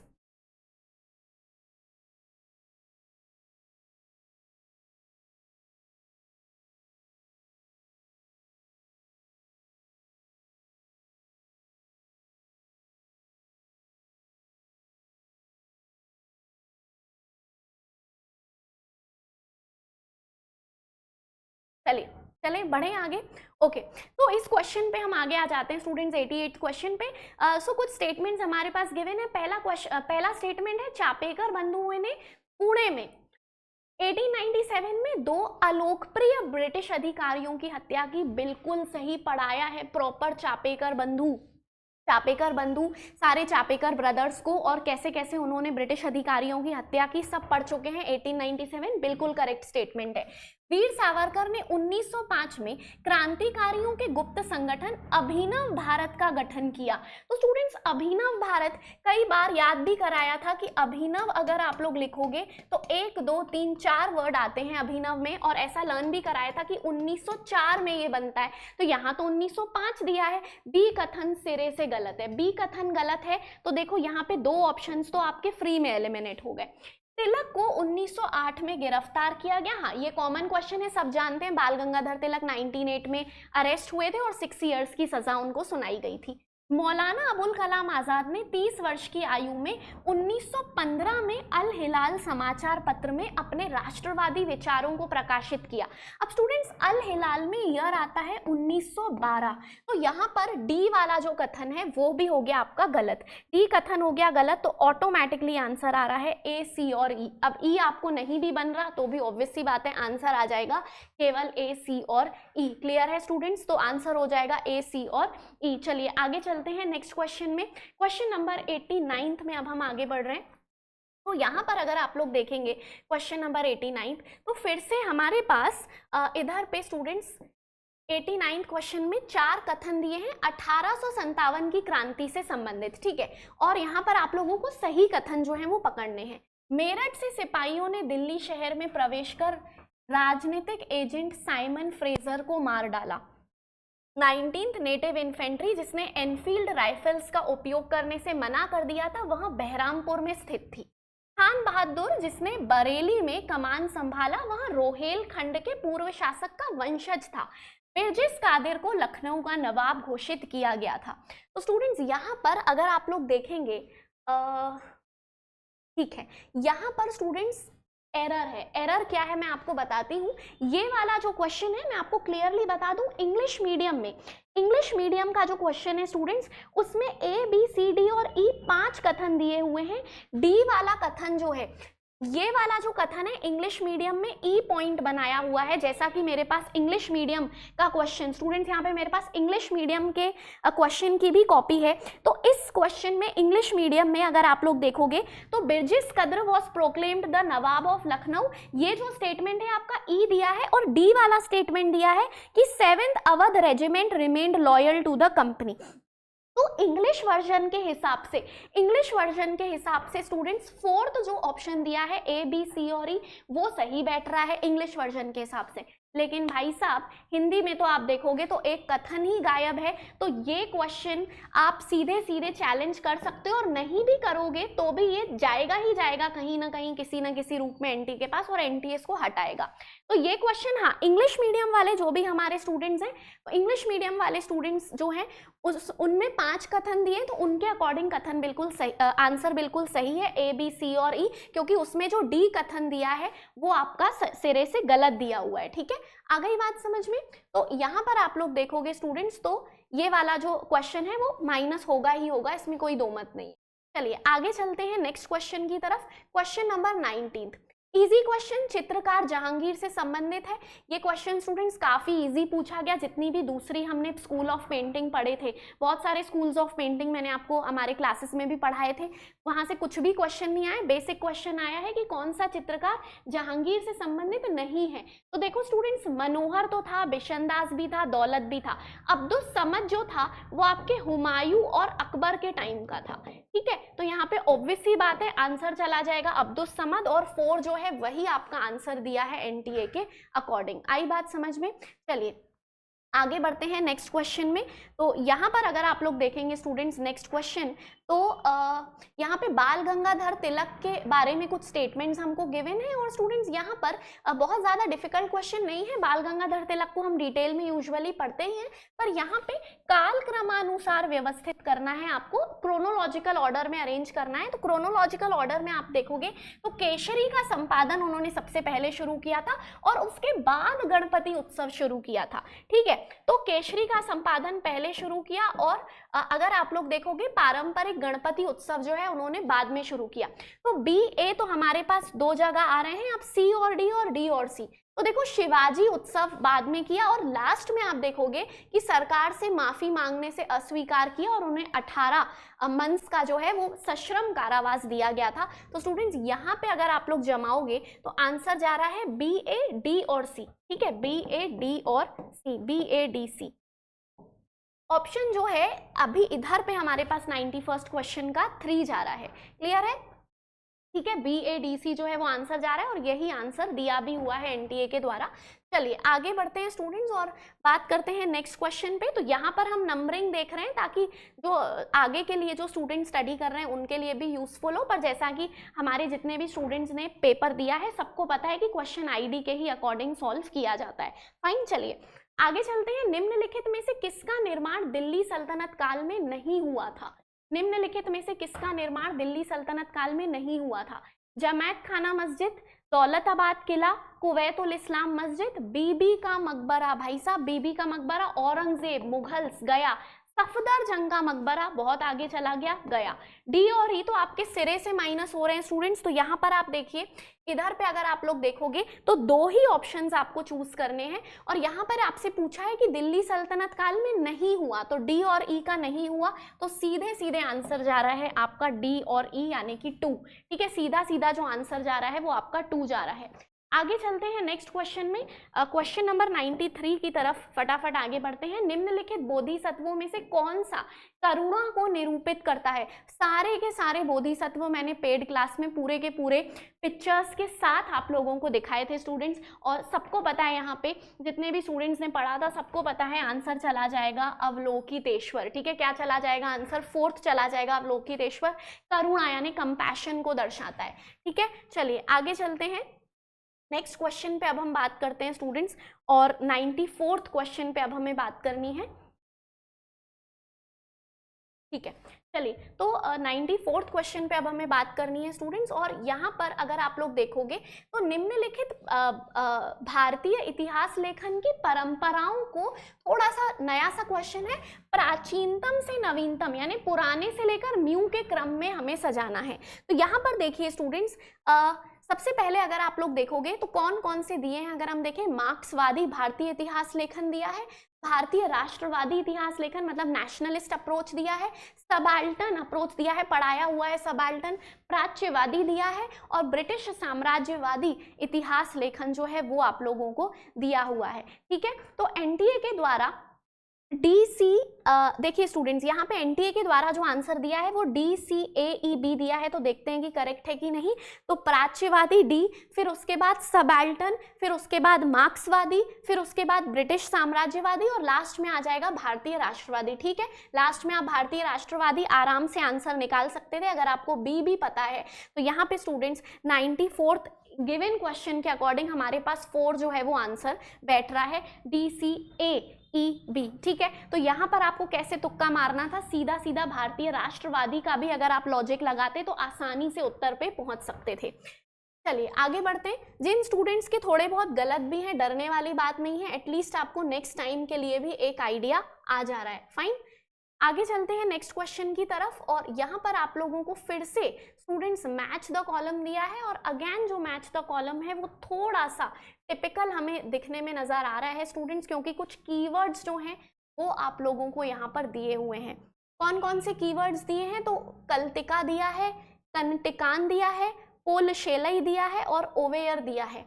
कवियत्री जिसने सम्राट आदिगमन की प्रशंसा की थी, प्रमुख मुंशी, अधिकारी जो मोती मत्स्य पालन का निरीक्षण करता था, और यहाँ पर आप लोग देखोगे पांड्य शासक मुदुकुदुमी की पदवी। ठीक है, तो यहाँ पर आप लोग देखिए कि कौन कौन से अवेलेबल ऑप्शंस जो हैं वो हमारे पास गिवन है स्टूडेंट्स। तो यहाँ पर अगर आप लोग देखेंगे एनटीए, ठीक है, एनटीए ने स्टूडेंट्स ये जो क्वेश्चन आईडी है इसका जो आंसर दिया है वो सीधे तौर पे इन्होंने 1 दिया है, A3, B2, C4 और D1। ठीक है,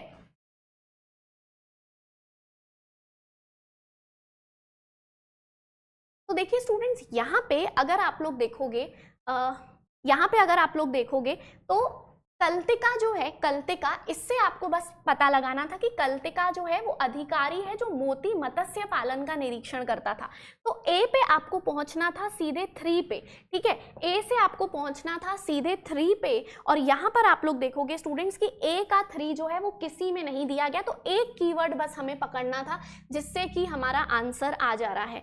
फाइन, तो ए का हो जाएगा 3, बी का हो जाएगा 2 कनटिकान, ठीक है, तो ये हो जाएंगे आपके प्रमुख मुंशी, सी का 4 तो पोलशेलई, तो यहाँ पे हो जाएगा पांड्य शासक मुदुकुमी की पदवी, और ओवेयर जो है वो कवियत्री थी जिन्होंने सम्राट आदिगमन को एक तरीके से प्रेस किया था। फाइन, तो यहाँ पे स्टूडेंट्स आप लोग देख पा रहे हैं कि 95th ये जो गिवन क्वेश्चन है हमारा उसका आंसर आ जाएगा ए। क्वेश्चन आईडी आप लोगों के सामने गिवन है, क्लियर बन जाएगा। चलिए आगे चलते हैं नेक्स्ट क्वेश्चन की तरफ।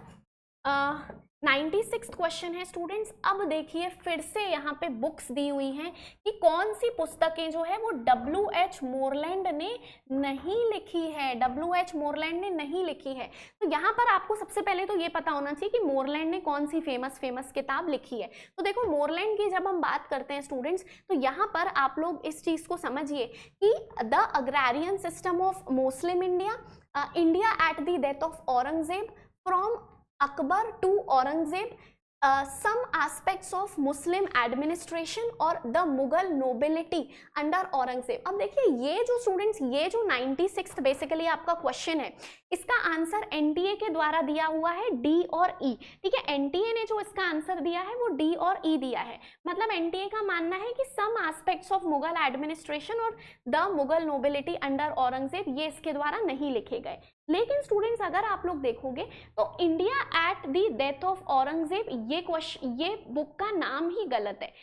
एनटीए के अकॉर्डिंग W.H. मोरलैंड ने ये बुक लिखी है, लेकिन स्टूडेंट्स उसने लिखी है India at the death of Akbar. ठीक है, कौन सी बुक लिखी है स्टूडेंट्स? उसने लिखी है आपकी India at the death of Akbar.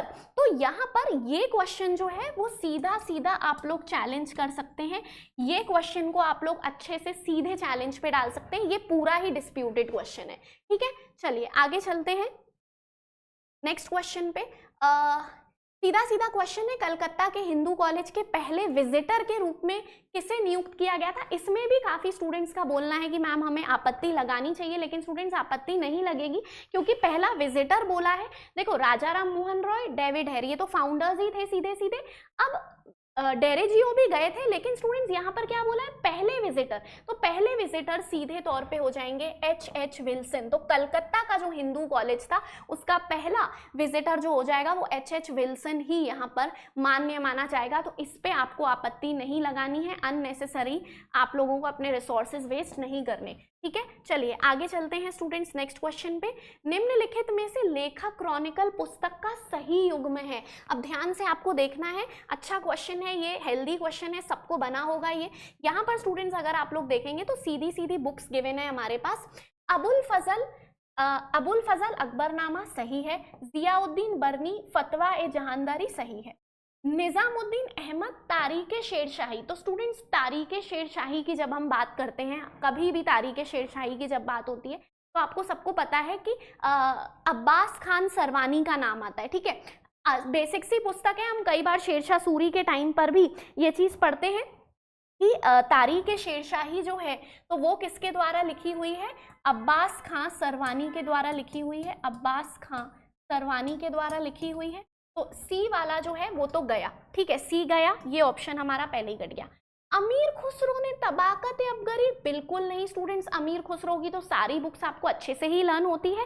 Tabaqat Akbari की जब बात आती है तो नाम आता है बेसिकली ख्वाजा निजामुद्दीन अहमद का, ठीक है। तो आप याद रखेंगे स्टूडेंट्स कि यहाँ पर जो बेसिकली तारीख शेरशाही तो अब्बास खां सरवानी ने लिखी है, तबकात अकबरी की जब भी बात आती है तो ख्वाजा निजामुद्दीन अहमद की बात आती है, ठीक है। ख्वाजा निजामुद्दीन अहमद, ख्वाजा निजामुद्दीन अहमद की बात आती है। डी भी गया तो ये ऑप्शन भी चला गया।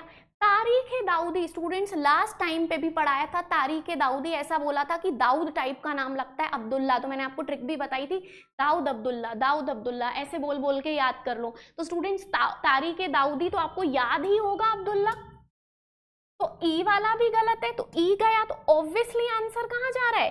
केवल ए और बी पे आंसर जा रहा है। कहाँ जा रहा है स्टूडेंट्स? आंसर जो है वो सीधा सीधा जा रहा है ऑप्शन 3, केवल ए और बी, ठीक है, बन जाएगा। ये दोनों सही हैं, बाकी आप देखोगे सारे गलत निकल कर आ रहे हैं। इजी क्वेश्चन था, ये सब स्टूडेंट्स को बन गया होगा।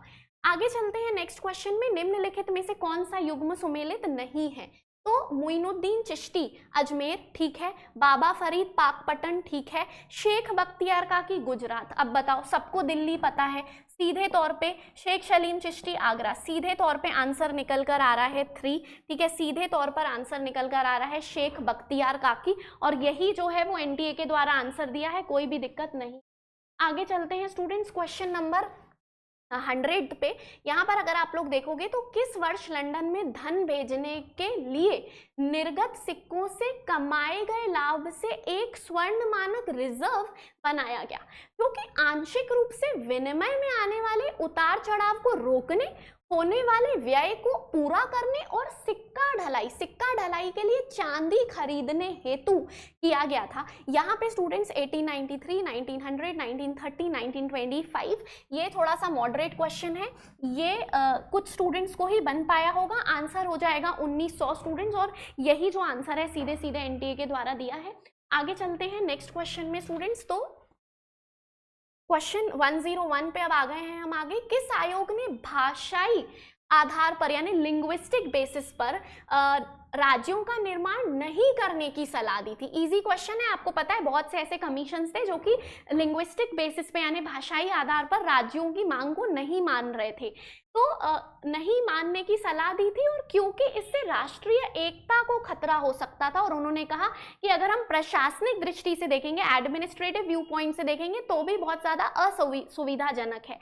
स्टूडेंट्स यहाँ पे सीधा सीधा आंसर जाएगा धर आयोग, ठीक है, सीधा सीधा जो आंसर यहाँ पर जाएगा वो जाएगा आपका धर कमीशन, ठीक है। चलिए आगे चलते हैं नेक्स्ट क्वेश्चन की तरफ।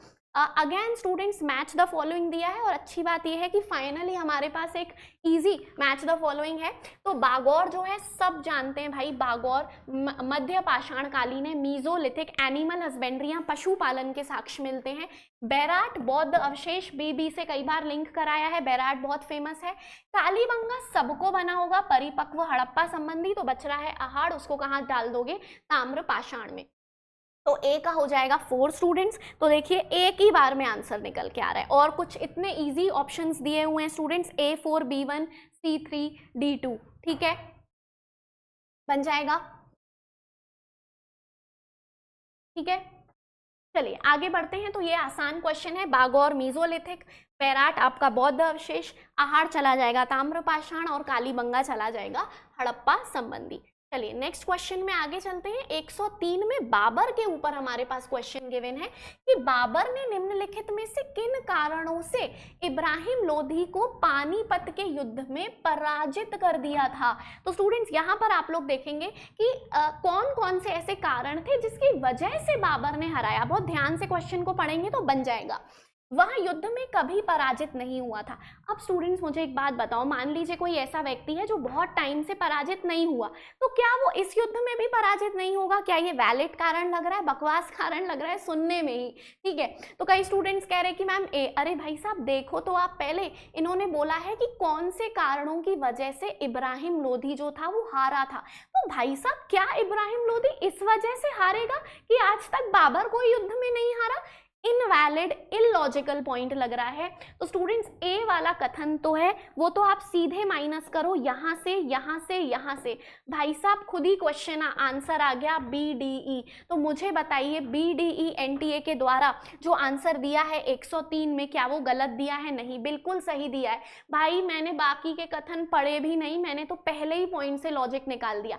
इसलिए मैं आपको डे 1 से बोल रही हूँ कि JRF is all about logic. आप 10 ग्रंथ पढ़ के अगर आपको लगता है कि आप पेपर निकाल लोगे तो ऐसा यूजीसी के बनाए गए, मतलब यूजीसी नेट वाले पेपर्स में पॉसिबल नहीं है, जैसे यूपीएससी में नहीं होता। ठीक है, तो यहाँ पर आप लोग देखिए BDE, तो उसने भारत में युद्ध के दौरान बारूद का प्रयोग किया था प्रथम बार। ठीक है, फिर लोधी की सेना बड़ी थी लेकिन प्रवीण नहीं थी। ये पढ़ा पढ़ाया पॉइंट है, हम सब जानते हैं। इब्राहिम लोधी की आर्मी उतनी एफिशिएंट नहीं थी, जबकि बाबर की आर्मी ने बहुत से नए नए टेक्निक्स को भी यूज किया था, चाहे वो तोप सजाने की विधि हो, चाहे फिर वो कोई दूसरा युद्ध का वॉरफेयर हो। ठीक है, बाबर को दौलत खान लोधी का समर्थन प्राप्त था, कॉमन चीज है, हम ये भी सब जानते हैं। उसकी सेना बहुत बड़ी थी, ये भी इलॉजिकल पॉइंट है, क्योंकि इब्राहिम लोधी की सेना भी अच्छी खासी टक्कर की थी, लेकिन उतनी शार्प टेक्निक्स उनके पास नहीं थी। तो आंसर हो जाएगा बी। ठीक है, बी, डी और ई। ठीक है, वैसे भी इजीली आंसर आ रहा है, ज्यादा एनालाइज करने की इसको नीड ही नहीं है। आगे चलते हैं, भूमि और इसके उत्पाद पर अधिक दावों के क्रम में मुगल भारत में कौन भूमि का मालिक नहीं था? तो यहाँ पर स्टूडेंट्स खुदकाश्त पाही काश्त, आप सब जानते हैं खुदकाश्त पाही काश्त दोनों ही फार्मर्स थे। ठीक है, मुकर्री रियाया और मुजारियन। तो स्टूडेंट इसमें क्या बोला है कि भूमि और उसके उत्पाद पर अधिक दावे के क्रम में एक सीक्वेंस आपसे पूछा है कि कौन इनमें से कौन सा ऐसा व्यक्ति होगा या पेजेंट होगा या फार्मर होगा जो कि भूमि और उसका जो प्रोडक्शन है उसके दावे के क्रम में मुगल भारत में कौन भूमि का मालिक नहीं था? तो यहाँ पे स्टूडेंट्स आंसर हो जाएगा मुजारियन। क्या हो जाएगा आंसर? यहाँ पे आंसर हो जाएगा आपका मुजारियन। चलिए आगे बढ़ते हैं, निम्नलिखित पर विचार कीजिए। सबसे पहले से बाद के क्रम में काल क्रमानुसार व्यवस्थित करना है। स्टूडेंट्स यहाँ पर अगर आप लोग देखोगे तो आप लोगों को क्रोनोलॉजिकल ऑर्डर जो है वो आप लोगों को यहाँ पर अरेंज करना है। अब यहाँ पर देखिए स्टूडेंट्स, अगर आप लोग इधर पे देख पा रहे होंगे society for translating European sciences की स्थापना, तो ये समझ में आ रहा है भाई कि ये काफी ज्यादा पुराना है। ठीक है, ये काफी ज्यादा जो है वो हमारा पुराना है। तो सी पे तो आप लोग पहुंच जाओगे। अब सी पे पहुंच जाओगे तो ये दो ऑप्शंस तो आ गए। अब देखेंगे स्टूडेंट्स, बनारस सी के बाद अगर आप लोग देखोगे, Banaras debating club, Bihar scientific society दिया है, अलीगढ़ साइंटिफिक सोसाइटी दिया है, society for the acquisition of general knowledge की स्थापना ये इसके बाद की गई थी। तो आंसर स्टूडेंट्स हो जाएगा पहले सी और फिर ई। ठीक है, तो सी और ई पे भी अगर आप पहुंच रहे हो तो आंसर हो जाएगा CEBDA। ठीक है, क्या हो जाएगा आंसर? CEBDA। यही एनटीए के द्वारा जो है वो आंसर दिया गया है। ठीक है, चलिए आगे चलते हैं नेक्स्ट क्वेश्चन पे। नेक्स्ट क्वेश्चन अगर आप लोग यहाँ पे देखोगे स्टूडेंट्स, तो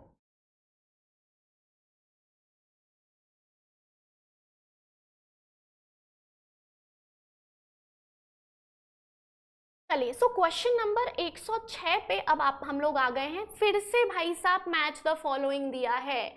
अब मैच द फॉलोइंग ये वाला जो है स्टूडेंट्स, यहाँ पे आप लोगों को कुछ बेसिकली इंस्टीट्यूट्स दिए हैं और फिर उनके ईयर्स दिए हुए हैं। तो देखिए स्टूडेंट्स, पंजाब हिंदू महासभा की स्थापना की जब हम बात करते हैं तो हम सब जानते हैं कि बेसिकली पंजाब हिंदू महासभा की जो स्थापना है वो हुई थी आपके 1909 में। ठीक है, पंजाब हिंदू महासभा की जो स्थापना है वो आपकी की गई थी कब? तो 1909 में। तो ए कहाँ पे हम पहुंच रहे हैं? ए पहुंच रहे हैं हम 3 पे। तो ए का 3 यानी 2 ऑप्शंस पे तो हम अब आ चुके हैं।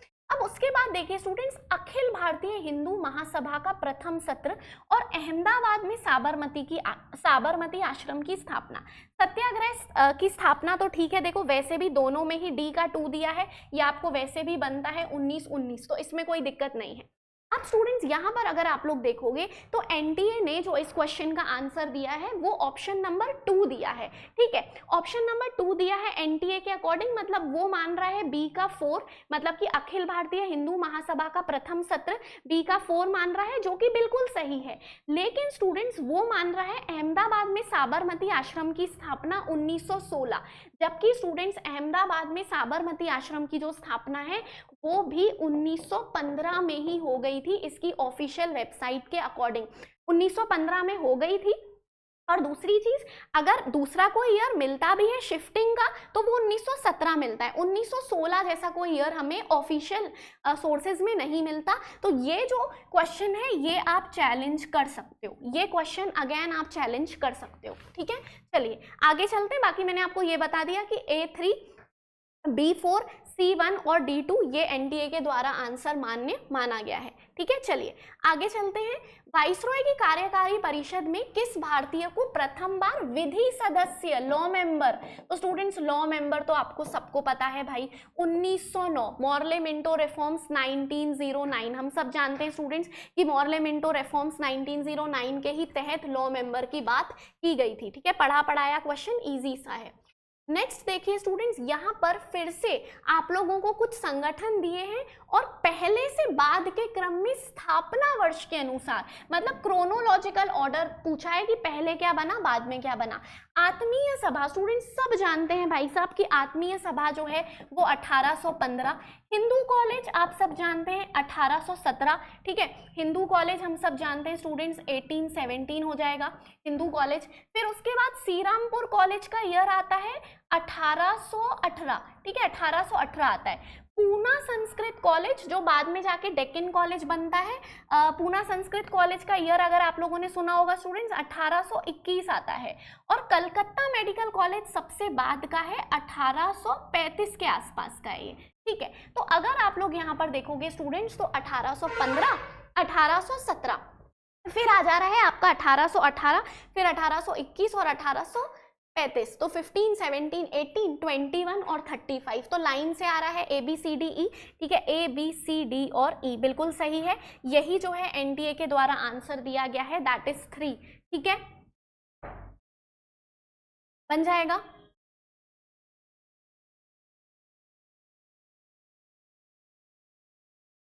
फाइन, चलिए आगे बढ़ते हैं स्टूडेंट्स। यहाँ पर अब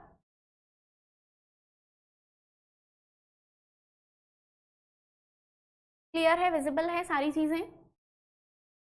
यस बिल्कुल, 3 ही आंसर जो है यहाँ पर दिया हुआ है। चलिए 109वें क्वेश्चन पे अब हम यहाँ पर आगे बढ़ रहे हैं स्टूडेंट्स।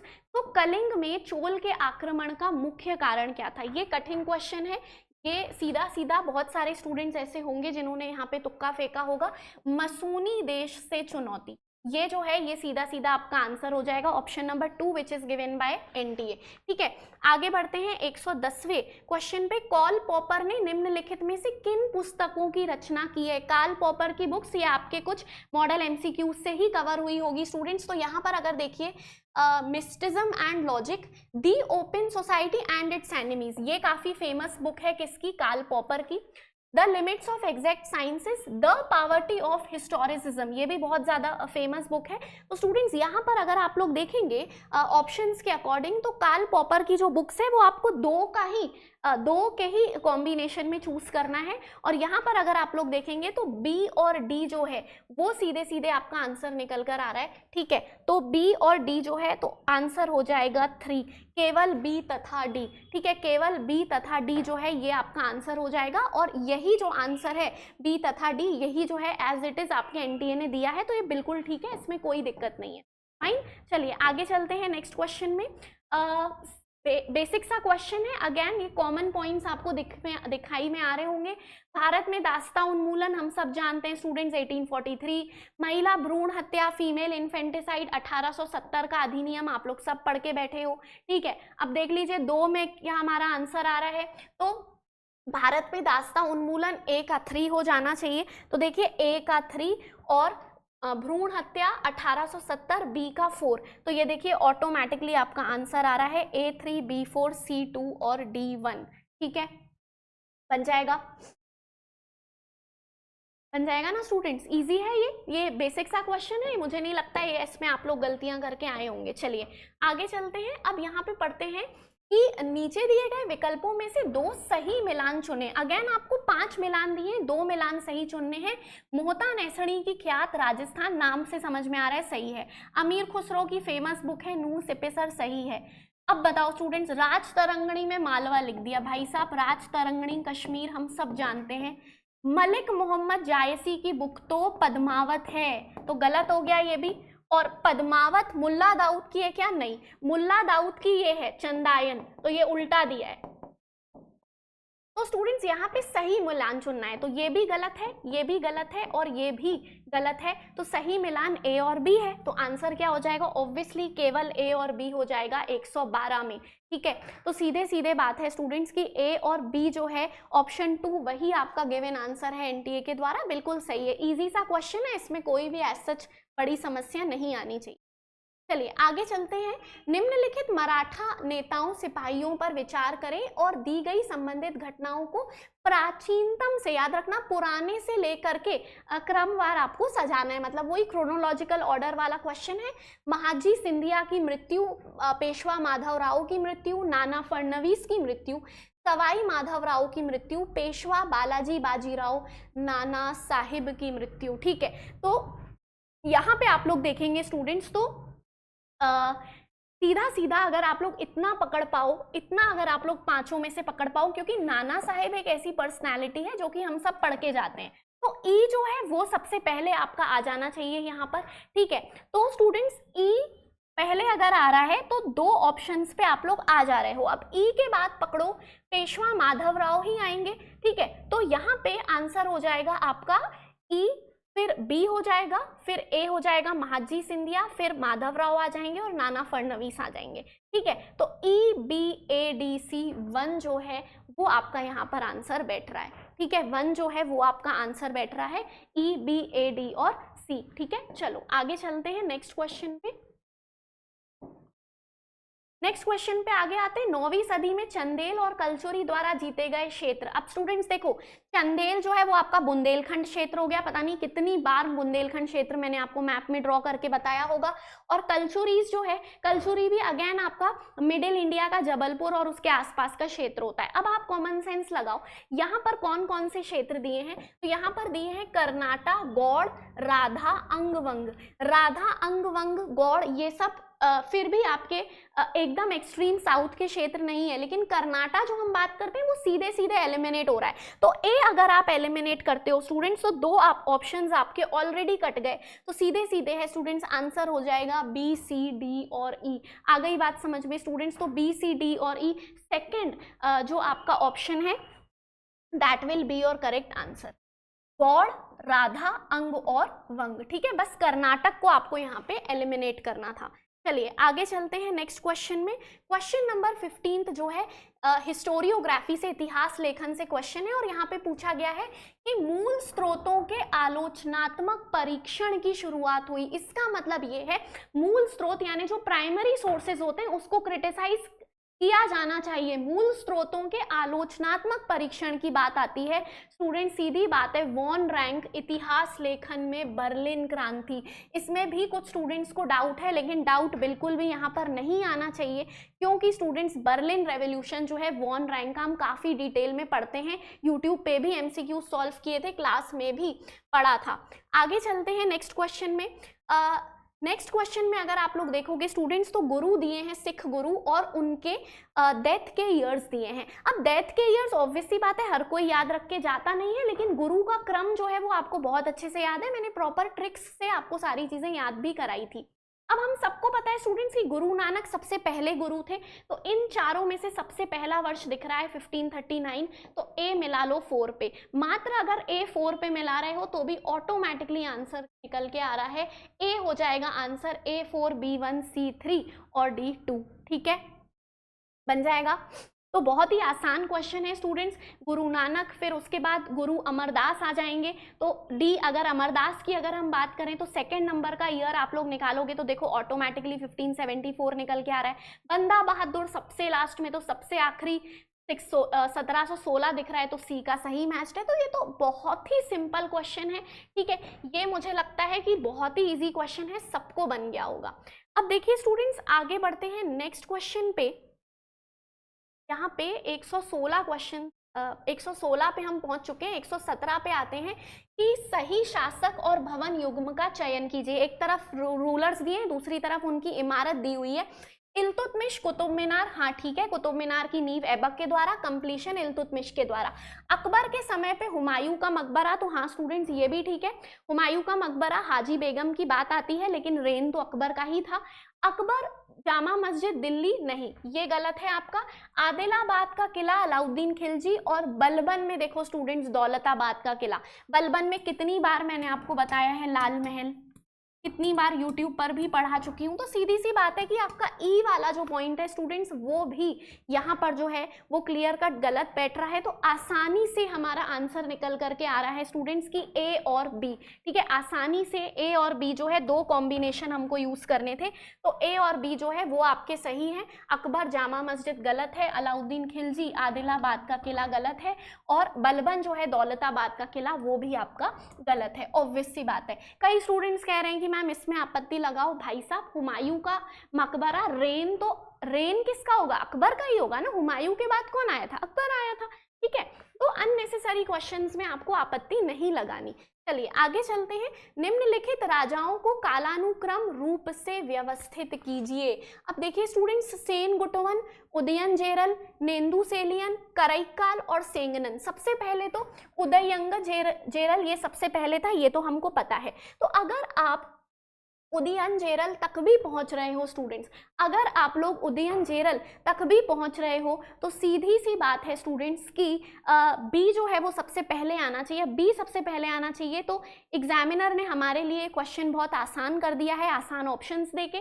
तो बी जो है वो पहले आ जाएगा, फिर उसके बाद सेनगुटवन आ जाएगा, ठीक है। फिर उसके बाद करैक्काल आ जाएगा, फिर आपका नेंदुसेलियन आएगा, और लास्ट में क्या आ जाएगा आपका सेंगनन। तो सीधे सीधे स्टूडेंट्स, अगर मात्र आपको उदयनजेरल भी पता है तो भी आप आसानी से चेरा किंगडम का, तो भी आप आसानी से आंसर तक पहुंच सकते हो। आंसर हो जाएगा BADCE, ठीक है, ठीक है। आ गई बात समझ में students?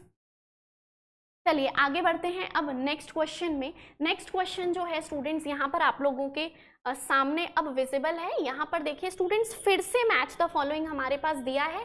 Antonio Gramsci, डेरेडा, mark block और कार्ल मार्क्स। अब देखो इसमें से कार्ल मार्क्स तो सबको पता है, हमने पढ़ा भी है क्लास में, डायलेक्टिकल मटेरियलिज्म। तो डी का 2 बैठ रहा है, डी का 2 बैठ रहा है, लेकिन डी के 2 से हमको कुछ खास ऑप्शन एलिमिनेट नहीं हो रहा, तो हमें और कोई पकड़ना होगा। अब देखिए स्टूडेंट्स, एनाल्स स्कूल की बेसिक चीजें भी अगर आप लोगों ने पढ़ी होगी तो मार्क ब्लॉक का नाम आप लोगों ने पढ़ा होगा, सी का 1। तो देखिए स्टूडेंट्स, ये ऑप्शन तो पहले ही कट गया था, सी का 1 इसमें दिया है, तो ऑब्वियस सी बात है कि आंसर आ जाएगा ऑप्शन 4, A3, B4, C1 और D2, ठीक है। बन जाएगा, बन जाएगा ना। तो ये है, ये कौन से नंबर का क्वेश्चन अभी हम कर रहे हैं? यहाँ पर अभी हम 119वें क्वेश्चन पर हैं, ठीक है। तो 119वें का क्वेश्चन आईडी आप लोग देख लेना। तो ये हो जाएगा 4th ऑप्शन, A3, B4, यही आप लोगों के NTA के द्वारा दिया हुआ है, कोई भी दिक्कत नहीं आनी चाहिए। आगे चलते हैं नेक्स्ट क्वेश्चन में स्टूडेंट्स।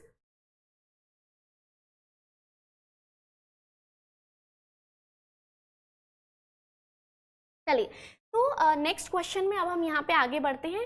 पूरनचंद एक हिंदू निम्नलिखित में से किस शासक के अधीन दीवान था? तो ये इजी क्वेश्चन है स्टूडेंट्स, आंसर हो जाएगा सीधे तौर पे ऑप्शन 3 निजामुल मुल्क, और यही आपका आंसर दिया हुआ है। पूरनचंद कॉमन क्वेश्चन है, आपको बन गया होगा।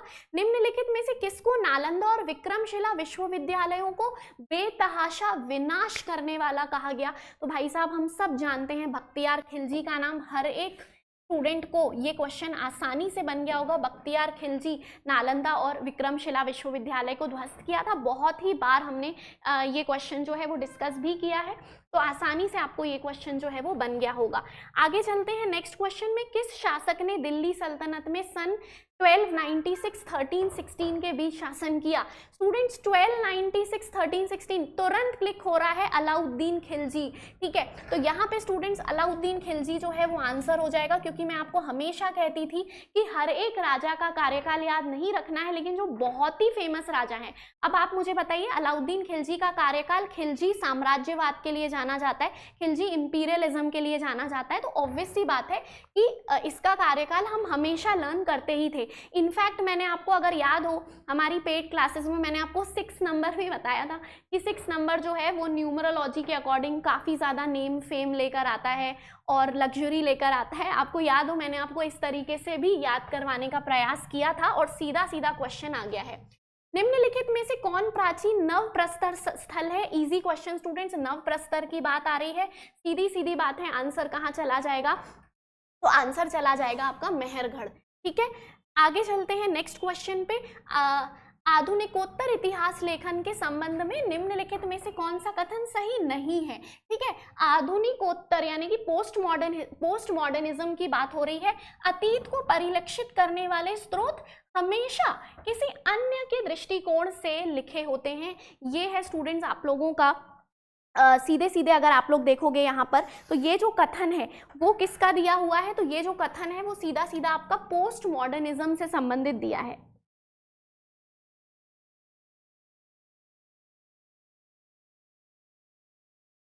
चलिए, तो यहाँ पर अगर आप लोग देखेंगे अतीत को परिलक्षित करने वाले स्रोत, ठीक है।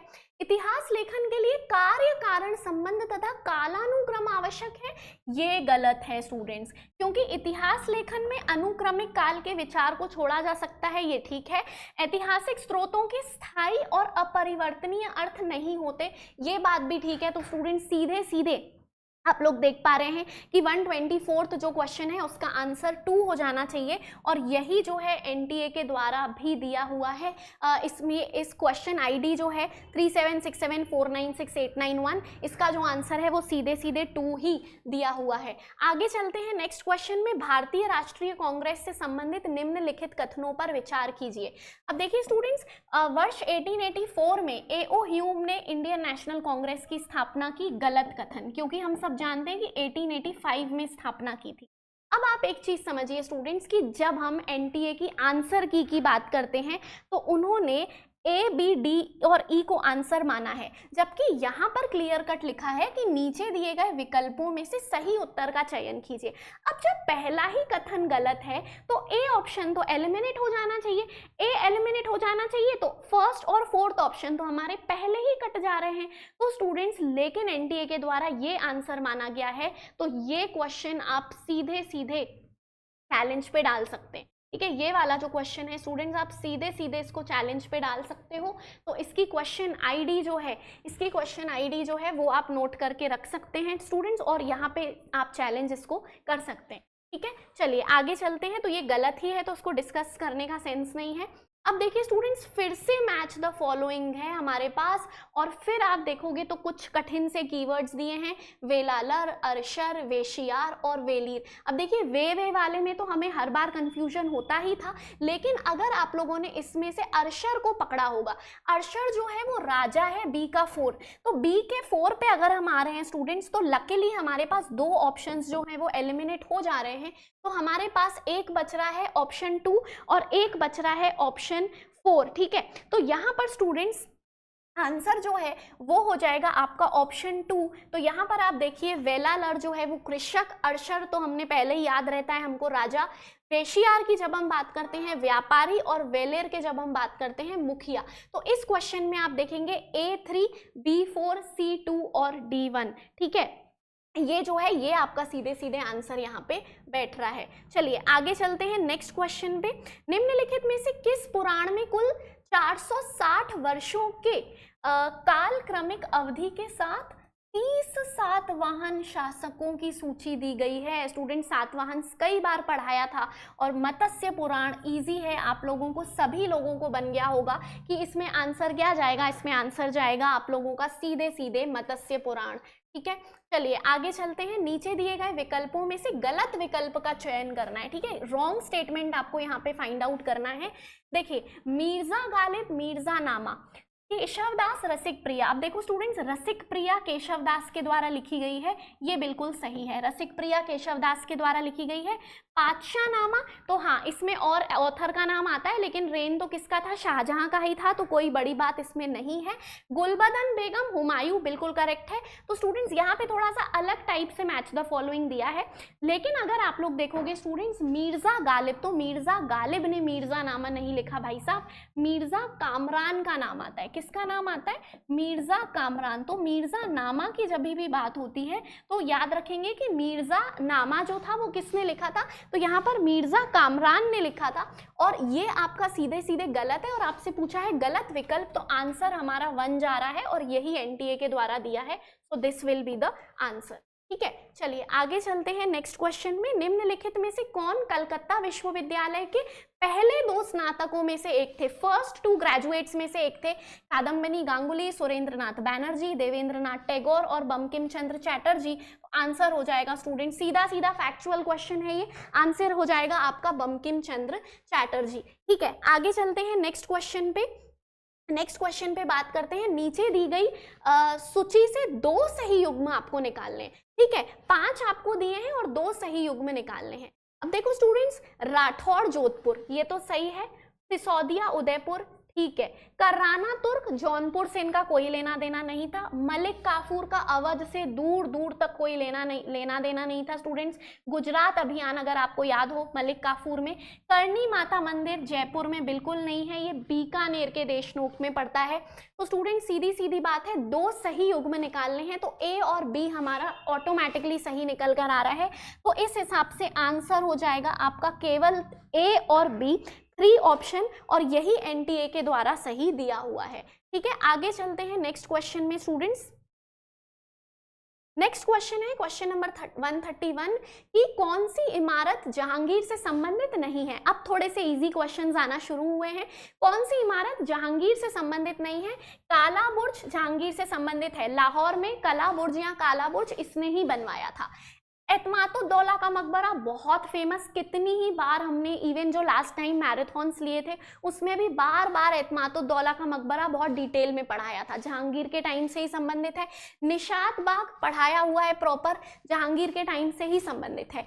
हुमायूं का मकबरा भाई बिल्कुल नहीं, अब भी हमने पढ़ा कि अकबर के टाइम से संबंधित है। तो स्टूडेंट्स 4th ऑप्शन जो है वो सीधे तौर पे आप लोगों का आंसर हो जाएगा और यही एनटीए के द्वारा भी दिया गया है। फाइन, चलिए आगे बढ़ते हैं नेक्स्ट क्वेश्चन में। ब्रिटिश संसद द्वारा एक अधिनियम के द्वारा भारत में किस वर्ष उच्च न्यायालयों की स्थापना का प्रयोजन किया गया? अब यहाँ पे कुछ स्टूडेंट्स ऐसे हैं जिन्हें दिक्कत आ रही है 1861 और 1862 में। तो स्टूडेंट्स क्वेश्चन को अगर आप ध्यान से पढ़ेंगे तो दिक्कत नहीं आएगी।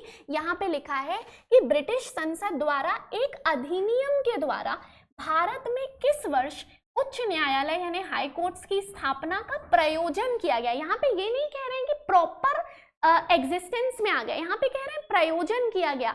तो भाई साहब स्टूडेंट्स जब भी प्रयोजन की बात आती तो एक्ट की ही बात आएगी। तो यहाँ पे 1861 जो है option number 2 that will be the correct answer, और यही आपके एनटीए के द्वारा भी आंसर दिया गया है। तो याद रखना पूछा है प्रयोजन किया है मतलब प्रावधान या प्रोविजन किया हुआ है, तो आंसर हो जाएगा 1861। ठीक है, चलिए आगे बढ़ते हैं नेक्स्ट क्वेश्चन में। संविधान के उद्देश्य संकल्प, तो उद्देश्य संकल्प हम सब जानते हैं स्टूडेंट्स, जिसे हम इंग्लिश में ऑब्जेक्टिव्स रेजोल्यूशन कहते हैं। तो यहाँ पर आप देखिए कि संविधान के उद्देश्य संकल्प यानी कि ऑब्जेक्टिव्स रेजोल्यूशन की बात आ रही है। तो यहाँ पे बोला जा रहा है कि ऑब्जेक्टिव्स रेजोल्यूशन का प्रारूप यानी ड्राफ्ट किसने तैयार किया था, जिसमें संविधान के दर्शन और मूल विशेषताएं थी। मतलब ऑब्वियस सी बात है ऑब्जेक्टिव्स रेजोल्यूशन हर कोई जानता है, जवाहरलाल नेहरू का नाम आता है इसमें। सच्चिदानंद सिन्हा तो पहले टेम्पररी प्रेसिडेंट हुए संविधान सभा के, ठीक है। तो स्टूडेंट्स ऑब्वियस सी बात है कि आंसर हो जाएगा जवाहरलाल नेहरू, और यही जो है एनडीए के द्वारा भी आंसर एग्जाम में मतलब आंसर की में आपका दिया हुआ है, ठीक है। चलिए आगे चलते हैं नेक्स्ट क्वेश्चन की तरफ। नेक्स्ट क्वेश्चन है स्टूडेंट्स, निम्नलिखित घटनाओं को काल क्रमानुरूप में व्यवस्थित कीजिए। फिर क्रोनोलॉजिकल ऑर्डर आ गया है, और ये आया है स्टूडेंट्स आपके पाल, बहुत सारा आया है, देखिए पाल डायनेस्टी से। और पाल डायनेस्टी का पूरी फुल लेक्चर का मैराथन यूट्यूब में हमने लिया था, और क्लास में भी पाल डायनेस्टी को पढ़ा था, ठीक है। तो प्रतिहार नागभट्ट टू का शासन राष्ट्रकूट द्वारा बादामी चालुक्य की पराजय, ठीक है। फिर उसके बाद देखेंगे तो महिपाल वन का शासन, सुरपाल का शासन और सेनों द्वारा पाल शासन का अंत। तो पाल के ज्यादा पॉइंट्स है, लेकिन प्रतिहार राष्ट्रकूट भी हमने एक ही सेशन में पढ़ा था, अगर आपको याद होगा। तो स्टूडेंट्स यहाँ पर अगर आप लोग देखेंगे तो राष्ट्रकूट द्वारा बादामी चालुक्य की पराजय, ये आ जाएगा सबसे पहले। फिर आएगा स्टूडेंट्स प्रतिहार नागभट्ट टू का शासन, फिर अगर आप लोग देखेंगे सुरपाल का शासन, फिर अगर आप लोग देखेंगे तो महिपाल का शासन, और लास्ट में आप देखेंगे स्टूडेंट्स की सेनों द्वारा पाल शासन का अंत। तो यहाँ पे BADCE जो है वो आंसर बैठ रहा है, और एनटीए के द्वारा BADCE जो है फोर्थ ऑप्शन जो है वही सीधे सीधे आंसर जो है वो दिया हुआ है, ठीक है। चलिए आगे बढ़ते हैं नेक्स्ट क्वेश्चन की तरफ। निम्नलिखित में से कौन सा कथन प्राचीन भारतीय के गणों या संघों के बारे में सही है? तो स्टूडेंट्स आपको याद होगा कि जब भी हम महाजनपद पढ़ते थे, इवन यूट्यूब पे भी जब भी हमने महाजनपद को पढ़ा था, तो मोनार्किकल यानी राजतंत्रीय महाजनपद और गणतंत्रात्मक यानी रिपब्लिकन सिस्टम्स का कॉन्सेप्ट पूरा देखा था। उनका कोई वंशानुगत राजा नहीं था, वे तथ्यतः आधुनिक लोकतंत्रों के समान थे। एक स्थायी सेना उनकी सबसे बड़ी परिसंपत्ति थी, यानी असेट था। स्थायी सेना मतलब एक परमानेंट स्टैंडिंग आर्मी की बात हो रही है। बौद्ध मठ विषयक संगठन की प्रक्रिया ने गणों को आत्मसात कर दिया था, और लिच्छवी में 7707 राजा थे। तो स्टूडेंट्स यहाँ पर अगर आप लोग देखोगे तो लिखा है कि कौन सा कथन जो है वो सही है। अब देखिए स्टूडेंट्स, हमेशा सिखाया है कि जब भी क्वेश्चन बहुत लेंदी होता है या कॉम्प्लिकेटेड होता है, वहां पर आप लोगों को बेसिकली एब्सोल्यूट स्टेटमेंट ढूंढना चाहिए। तो यहाँ पे एब्सोल्यूट स्टेटमेंट जो आपको दिख रहा है वो है कि वे तथ्यतः आधुनिक लोकतंत्रों के समान थे। तो स्टूडेंट्स गणतंत्र का जो कॉन्सेप्ट था वो as it is modern democracy जैसा तो था नहीं, ठीक है। इसमें बहुत सारे राजा जो रहते थे, कुल जो रहते थे, वो कलेक्टिवली शासन करते थे। तो हाँ, थोड़ा बहुत कॉन्सेप्ट या थोड़ा बहुत एसेंस जरूर है डेमोक्रेसी का, बट क्या as it is modern democracy के समान थे? लिखा है वे तथ्यतः आधुनिक लोकतंत्रों के समान थे। ये एब्सोल्यूट कथन है और ये गलत है। तो बी आप लोग कैंसिल आउट कर दो। तो बी कैंसिल आउट करोगे तो 2 और 3 जो है वो कैंसिल हो रहा है। अब बच रहा है ए, डी और ई, और बच रहा है सी और ई, ठीक है। ए, डी और ई बच रहा है और सी और ई बच रहा है। अब देखना यहाँ पर बात आ रही है एक स्थायी सेना वाले पॉइंट की। तो स्टूडेंट्स मुझे एक बात बताइए कि जब हम आगे जाके मगधन एम्पायर पढ़ते हैं, वहां पे धीरे धीरे स्टैंडिंग आर्मीज की बात करते हैं, क्या कभी भी हमने ऐसा पढ़ा कि रिपब्लिकन्स प्रॉपर ही स्टैंडिंग आर्मी रखते थे, मतलब इतना महत्वपूर्ण तरीके से रखते थे? क्या ऐसा कोई पॉइंट हमने कभी पढ़ा है? नहीं। तो स्टूडेंट्स यहाँ पे ए, डी और ई जो है वो आंसर आएगा। ए सही है, डी सही है, ये तो आपको पता है, ये बुद्धिस्ट संगठन मतलब बौद्ध मठ की बात हो रही है, और ई ये फिगर भी बिल्कुल सही है, बुक्स में दिया रहता है, ठीक है। सी वाला जो पॉइंट है वो आपका गलत है, और बी जो है वो आपका गलत है। तो बी गलत है और आपका सी भी गलत है। तो देखिए स्टूडेंट्स, ये ऑप्शन भी ऑटोमेटिकली कैंसिल हो गया। आंसर ए की तरफ, 1 की तरफ जा रहा है, ए, डी और ई, और ये जो है ये भी बिल्कुल सही है। तो जो भी स्टूडेंट्स कह रहे हैं कि इसको चैलेंज करेंगे, तो अगेन इसको चैलेंज आपको नहीं करना है, ठीक है। चलिए आगे बढ़ते हैं। चलो आगे बढ़ते हैं। यहाँ पर कीवर्ड्स दिए हैं फिर से स्टूडेंट्स, अर्घटा, तमंचा, परगना और एक अस्पा, दू अस्पा। इजी सा है। एक अस्पा, दू अस्पा तो सबको पता है कि ये मनसबदारी से संबंधित थे, तो डी का 4 आ जाएगा, ठीक है। डी का 4 आ गया। फिर इसके बाद देखिए परगना तो प्रशासन की इकाई थी, सी का 3 आ गया।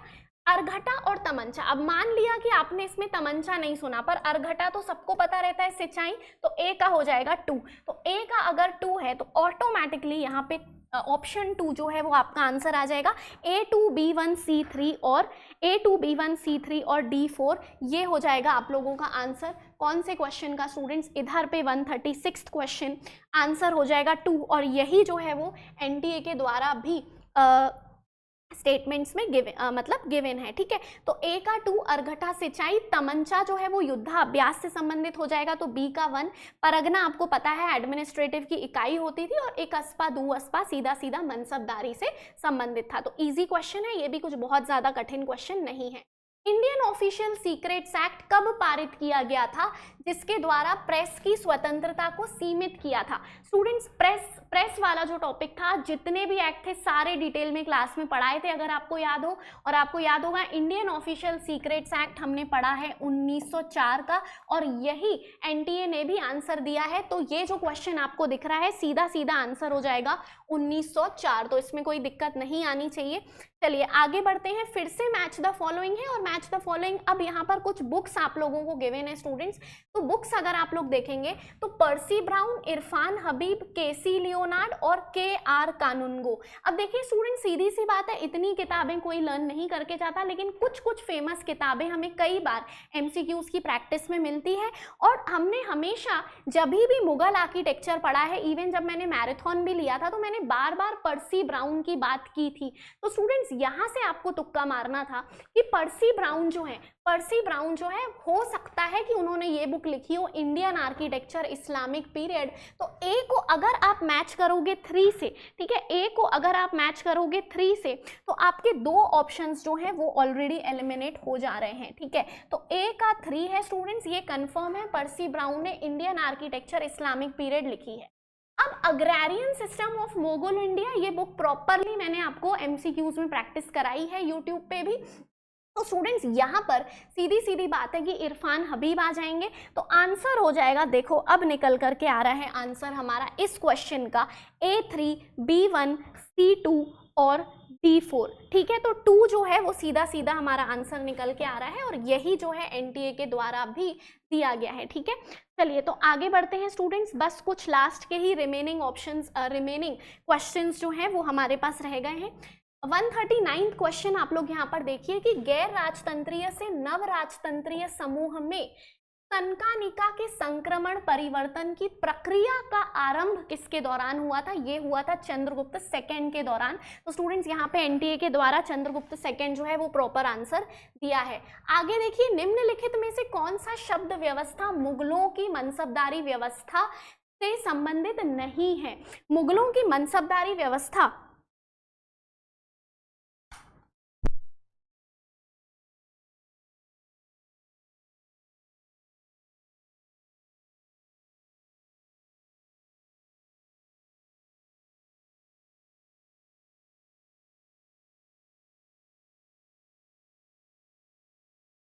चलिए वॉइस ऑडिबल है, ठीक है। तो स्टूडेंट्स, मुगलों की मनसबदारी निम्नलिखित में से कौन सा शब्द या व्यवस्था मुगल्स के मनसबदारी सिस्टम से संबंधित नहीं है?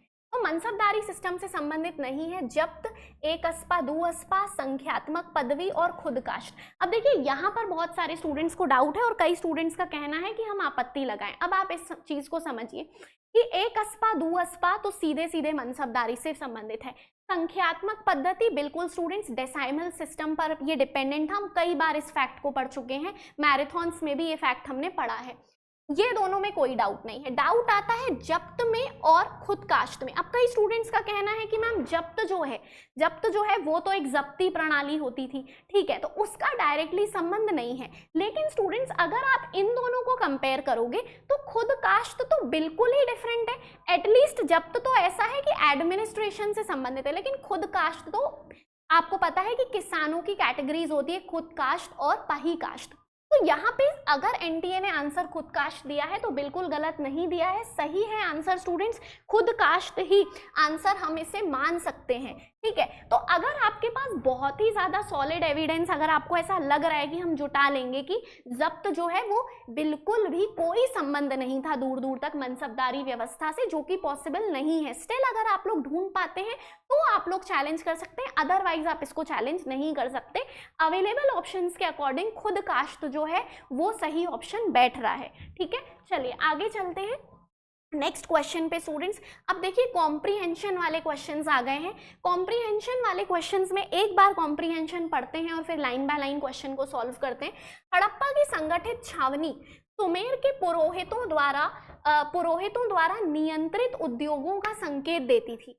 यह मोहनजोदड़ो के लिए पुरोहित राजा का प्रस्ताव करने के लिए भी उचित हो सकता है, लेकिन ये बिंदु वास्तविक या काल्पनिक जो कि स्थानीय अदला बदली की अपेक्षा सामाजिक स्थिति के अंतर्निहित संबंध के लिए अधिक उत्तरदायी हो सकते हैं।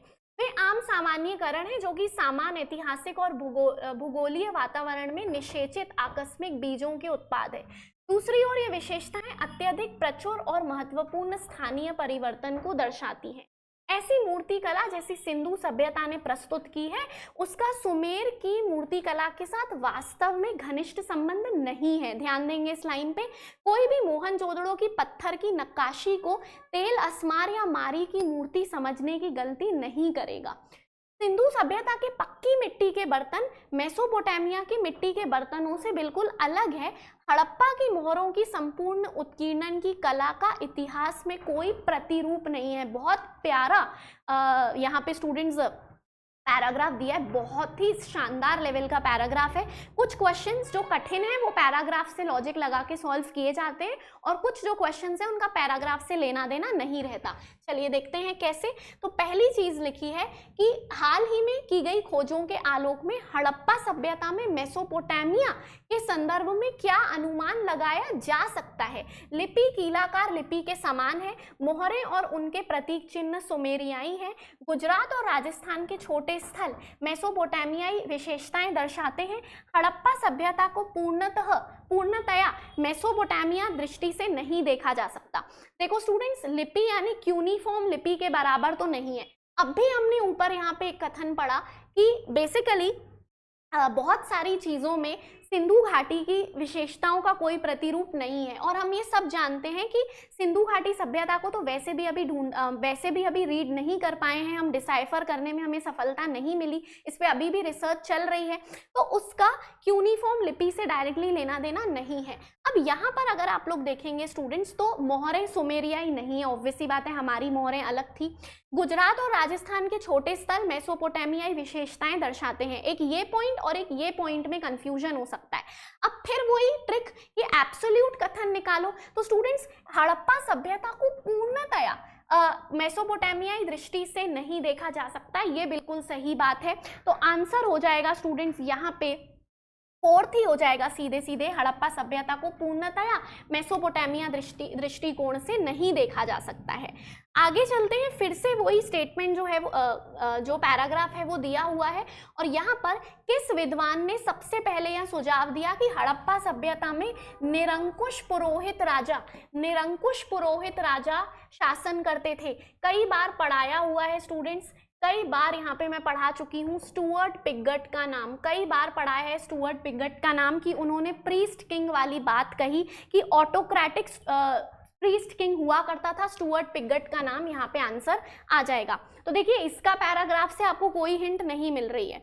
आगे देखिए, मोहनजोदड़ो की किस खोज की तुलना मेसोपोटामिया के तेल अस्मारों की खोज से की सकती है। तो एक पॉइंट तो हमारा मिल रहा है हमको, लेकिन स्टूडेंट्स यहाँ पे ऑप्शंस जो हैं वो काफी डिफिकल्ट लेवल के दिए हैं।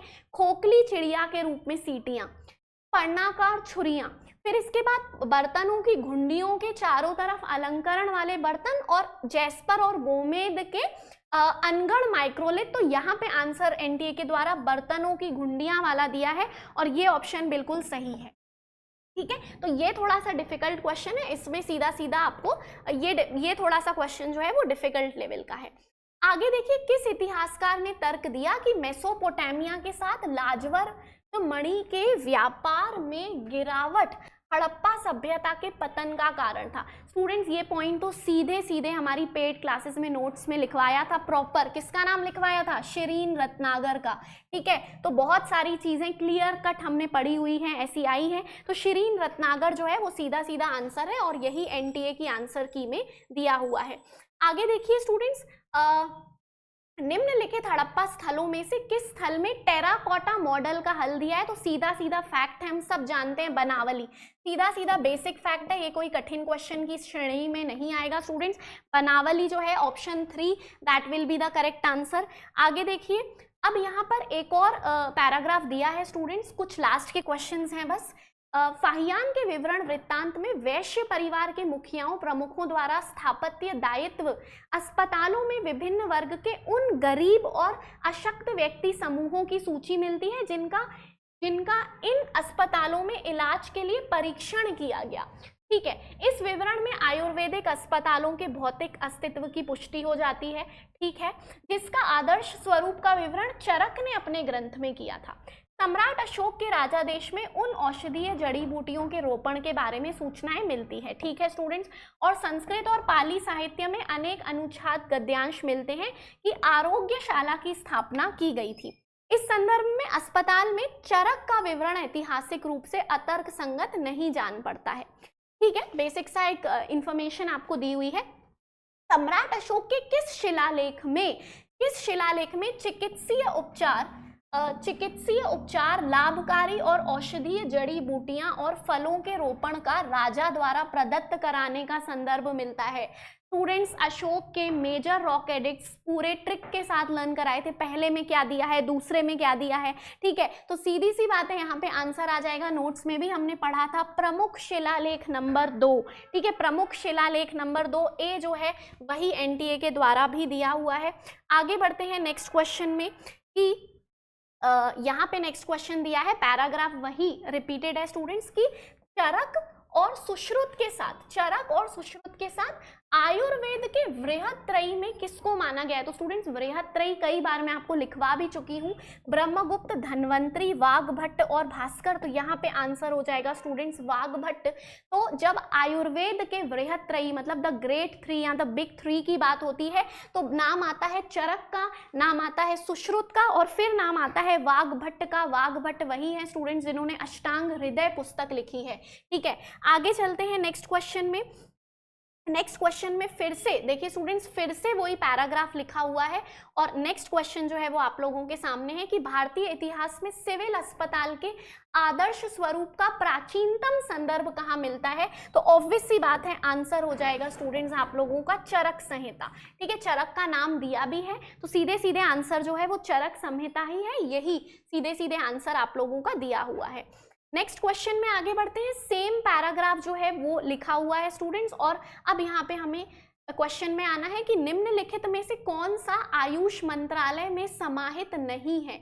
तो आयुष, तो स्टूडेंट्स आप लोगों ने सुना होगा कि जो हमारी आयुष मिनिस्ट्री है, ठीक है, जो हमारी आयुष मिनिस्ट्री है तो आपको पता होगा कि आयुर्वेद, ठीक है, यूनानी, सिद्धा, होम्योपैथी, नेचुरोपैथी, इन सब की बात होती है। तो आयुर्वेद की बात होती है, सिद्धा की बात होती है, होम्योपैथी की बात होती है, यूनानी की बात होती है, नेचुरोपैथी की बात होती है, लेकिन एलोपैथी की बात नहीं होती। तो यहाँ पे क्या लिखा है कि समाहित नहीं है, तो सीधी सी बात है कि 2 will be the correct answer. Allopathy जो है वो आंसर हो जाएगा और वही आप लोगों के एनटीए के द्वारा भी आंसर दिया हुआ है। चलिए स्टूडेंट्स, फाइनली बढ़ते हैं हम हमारे पूरे सेशन के लास्ट क्वेश्चन में। सेम पैराग्राफ जो है वो दिया है और क्वेश्चन जो है वो ये है, नीचे दिए गए गद्यांश में फाहियान ने जिस नगर के बारे में बताया है। अब स्टूडेंट्स, फाहियान किस नगर के बारे में बताएगा?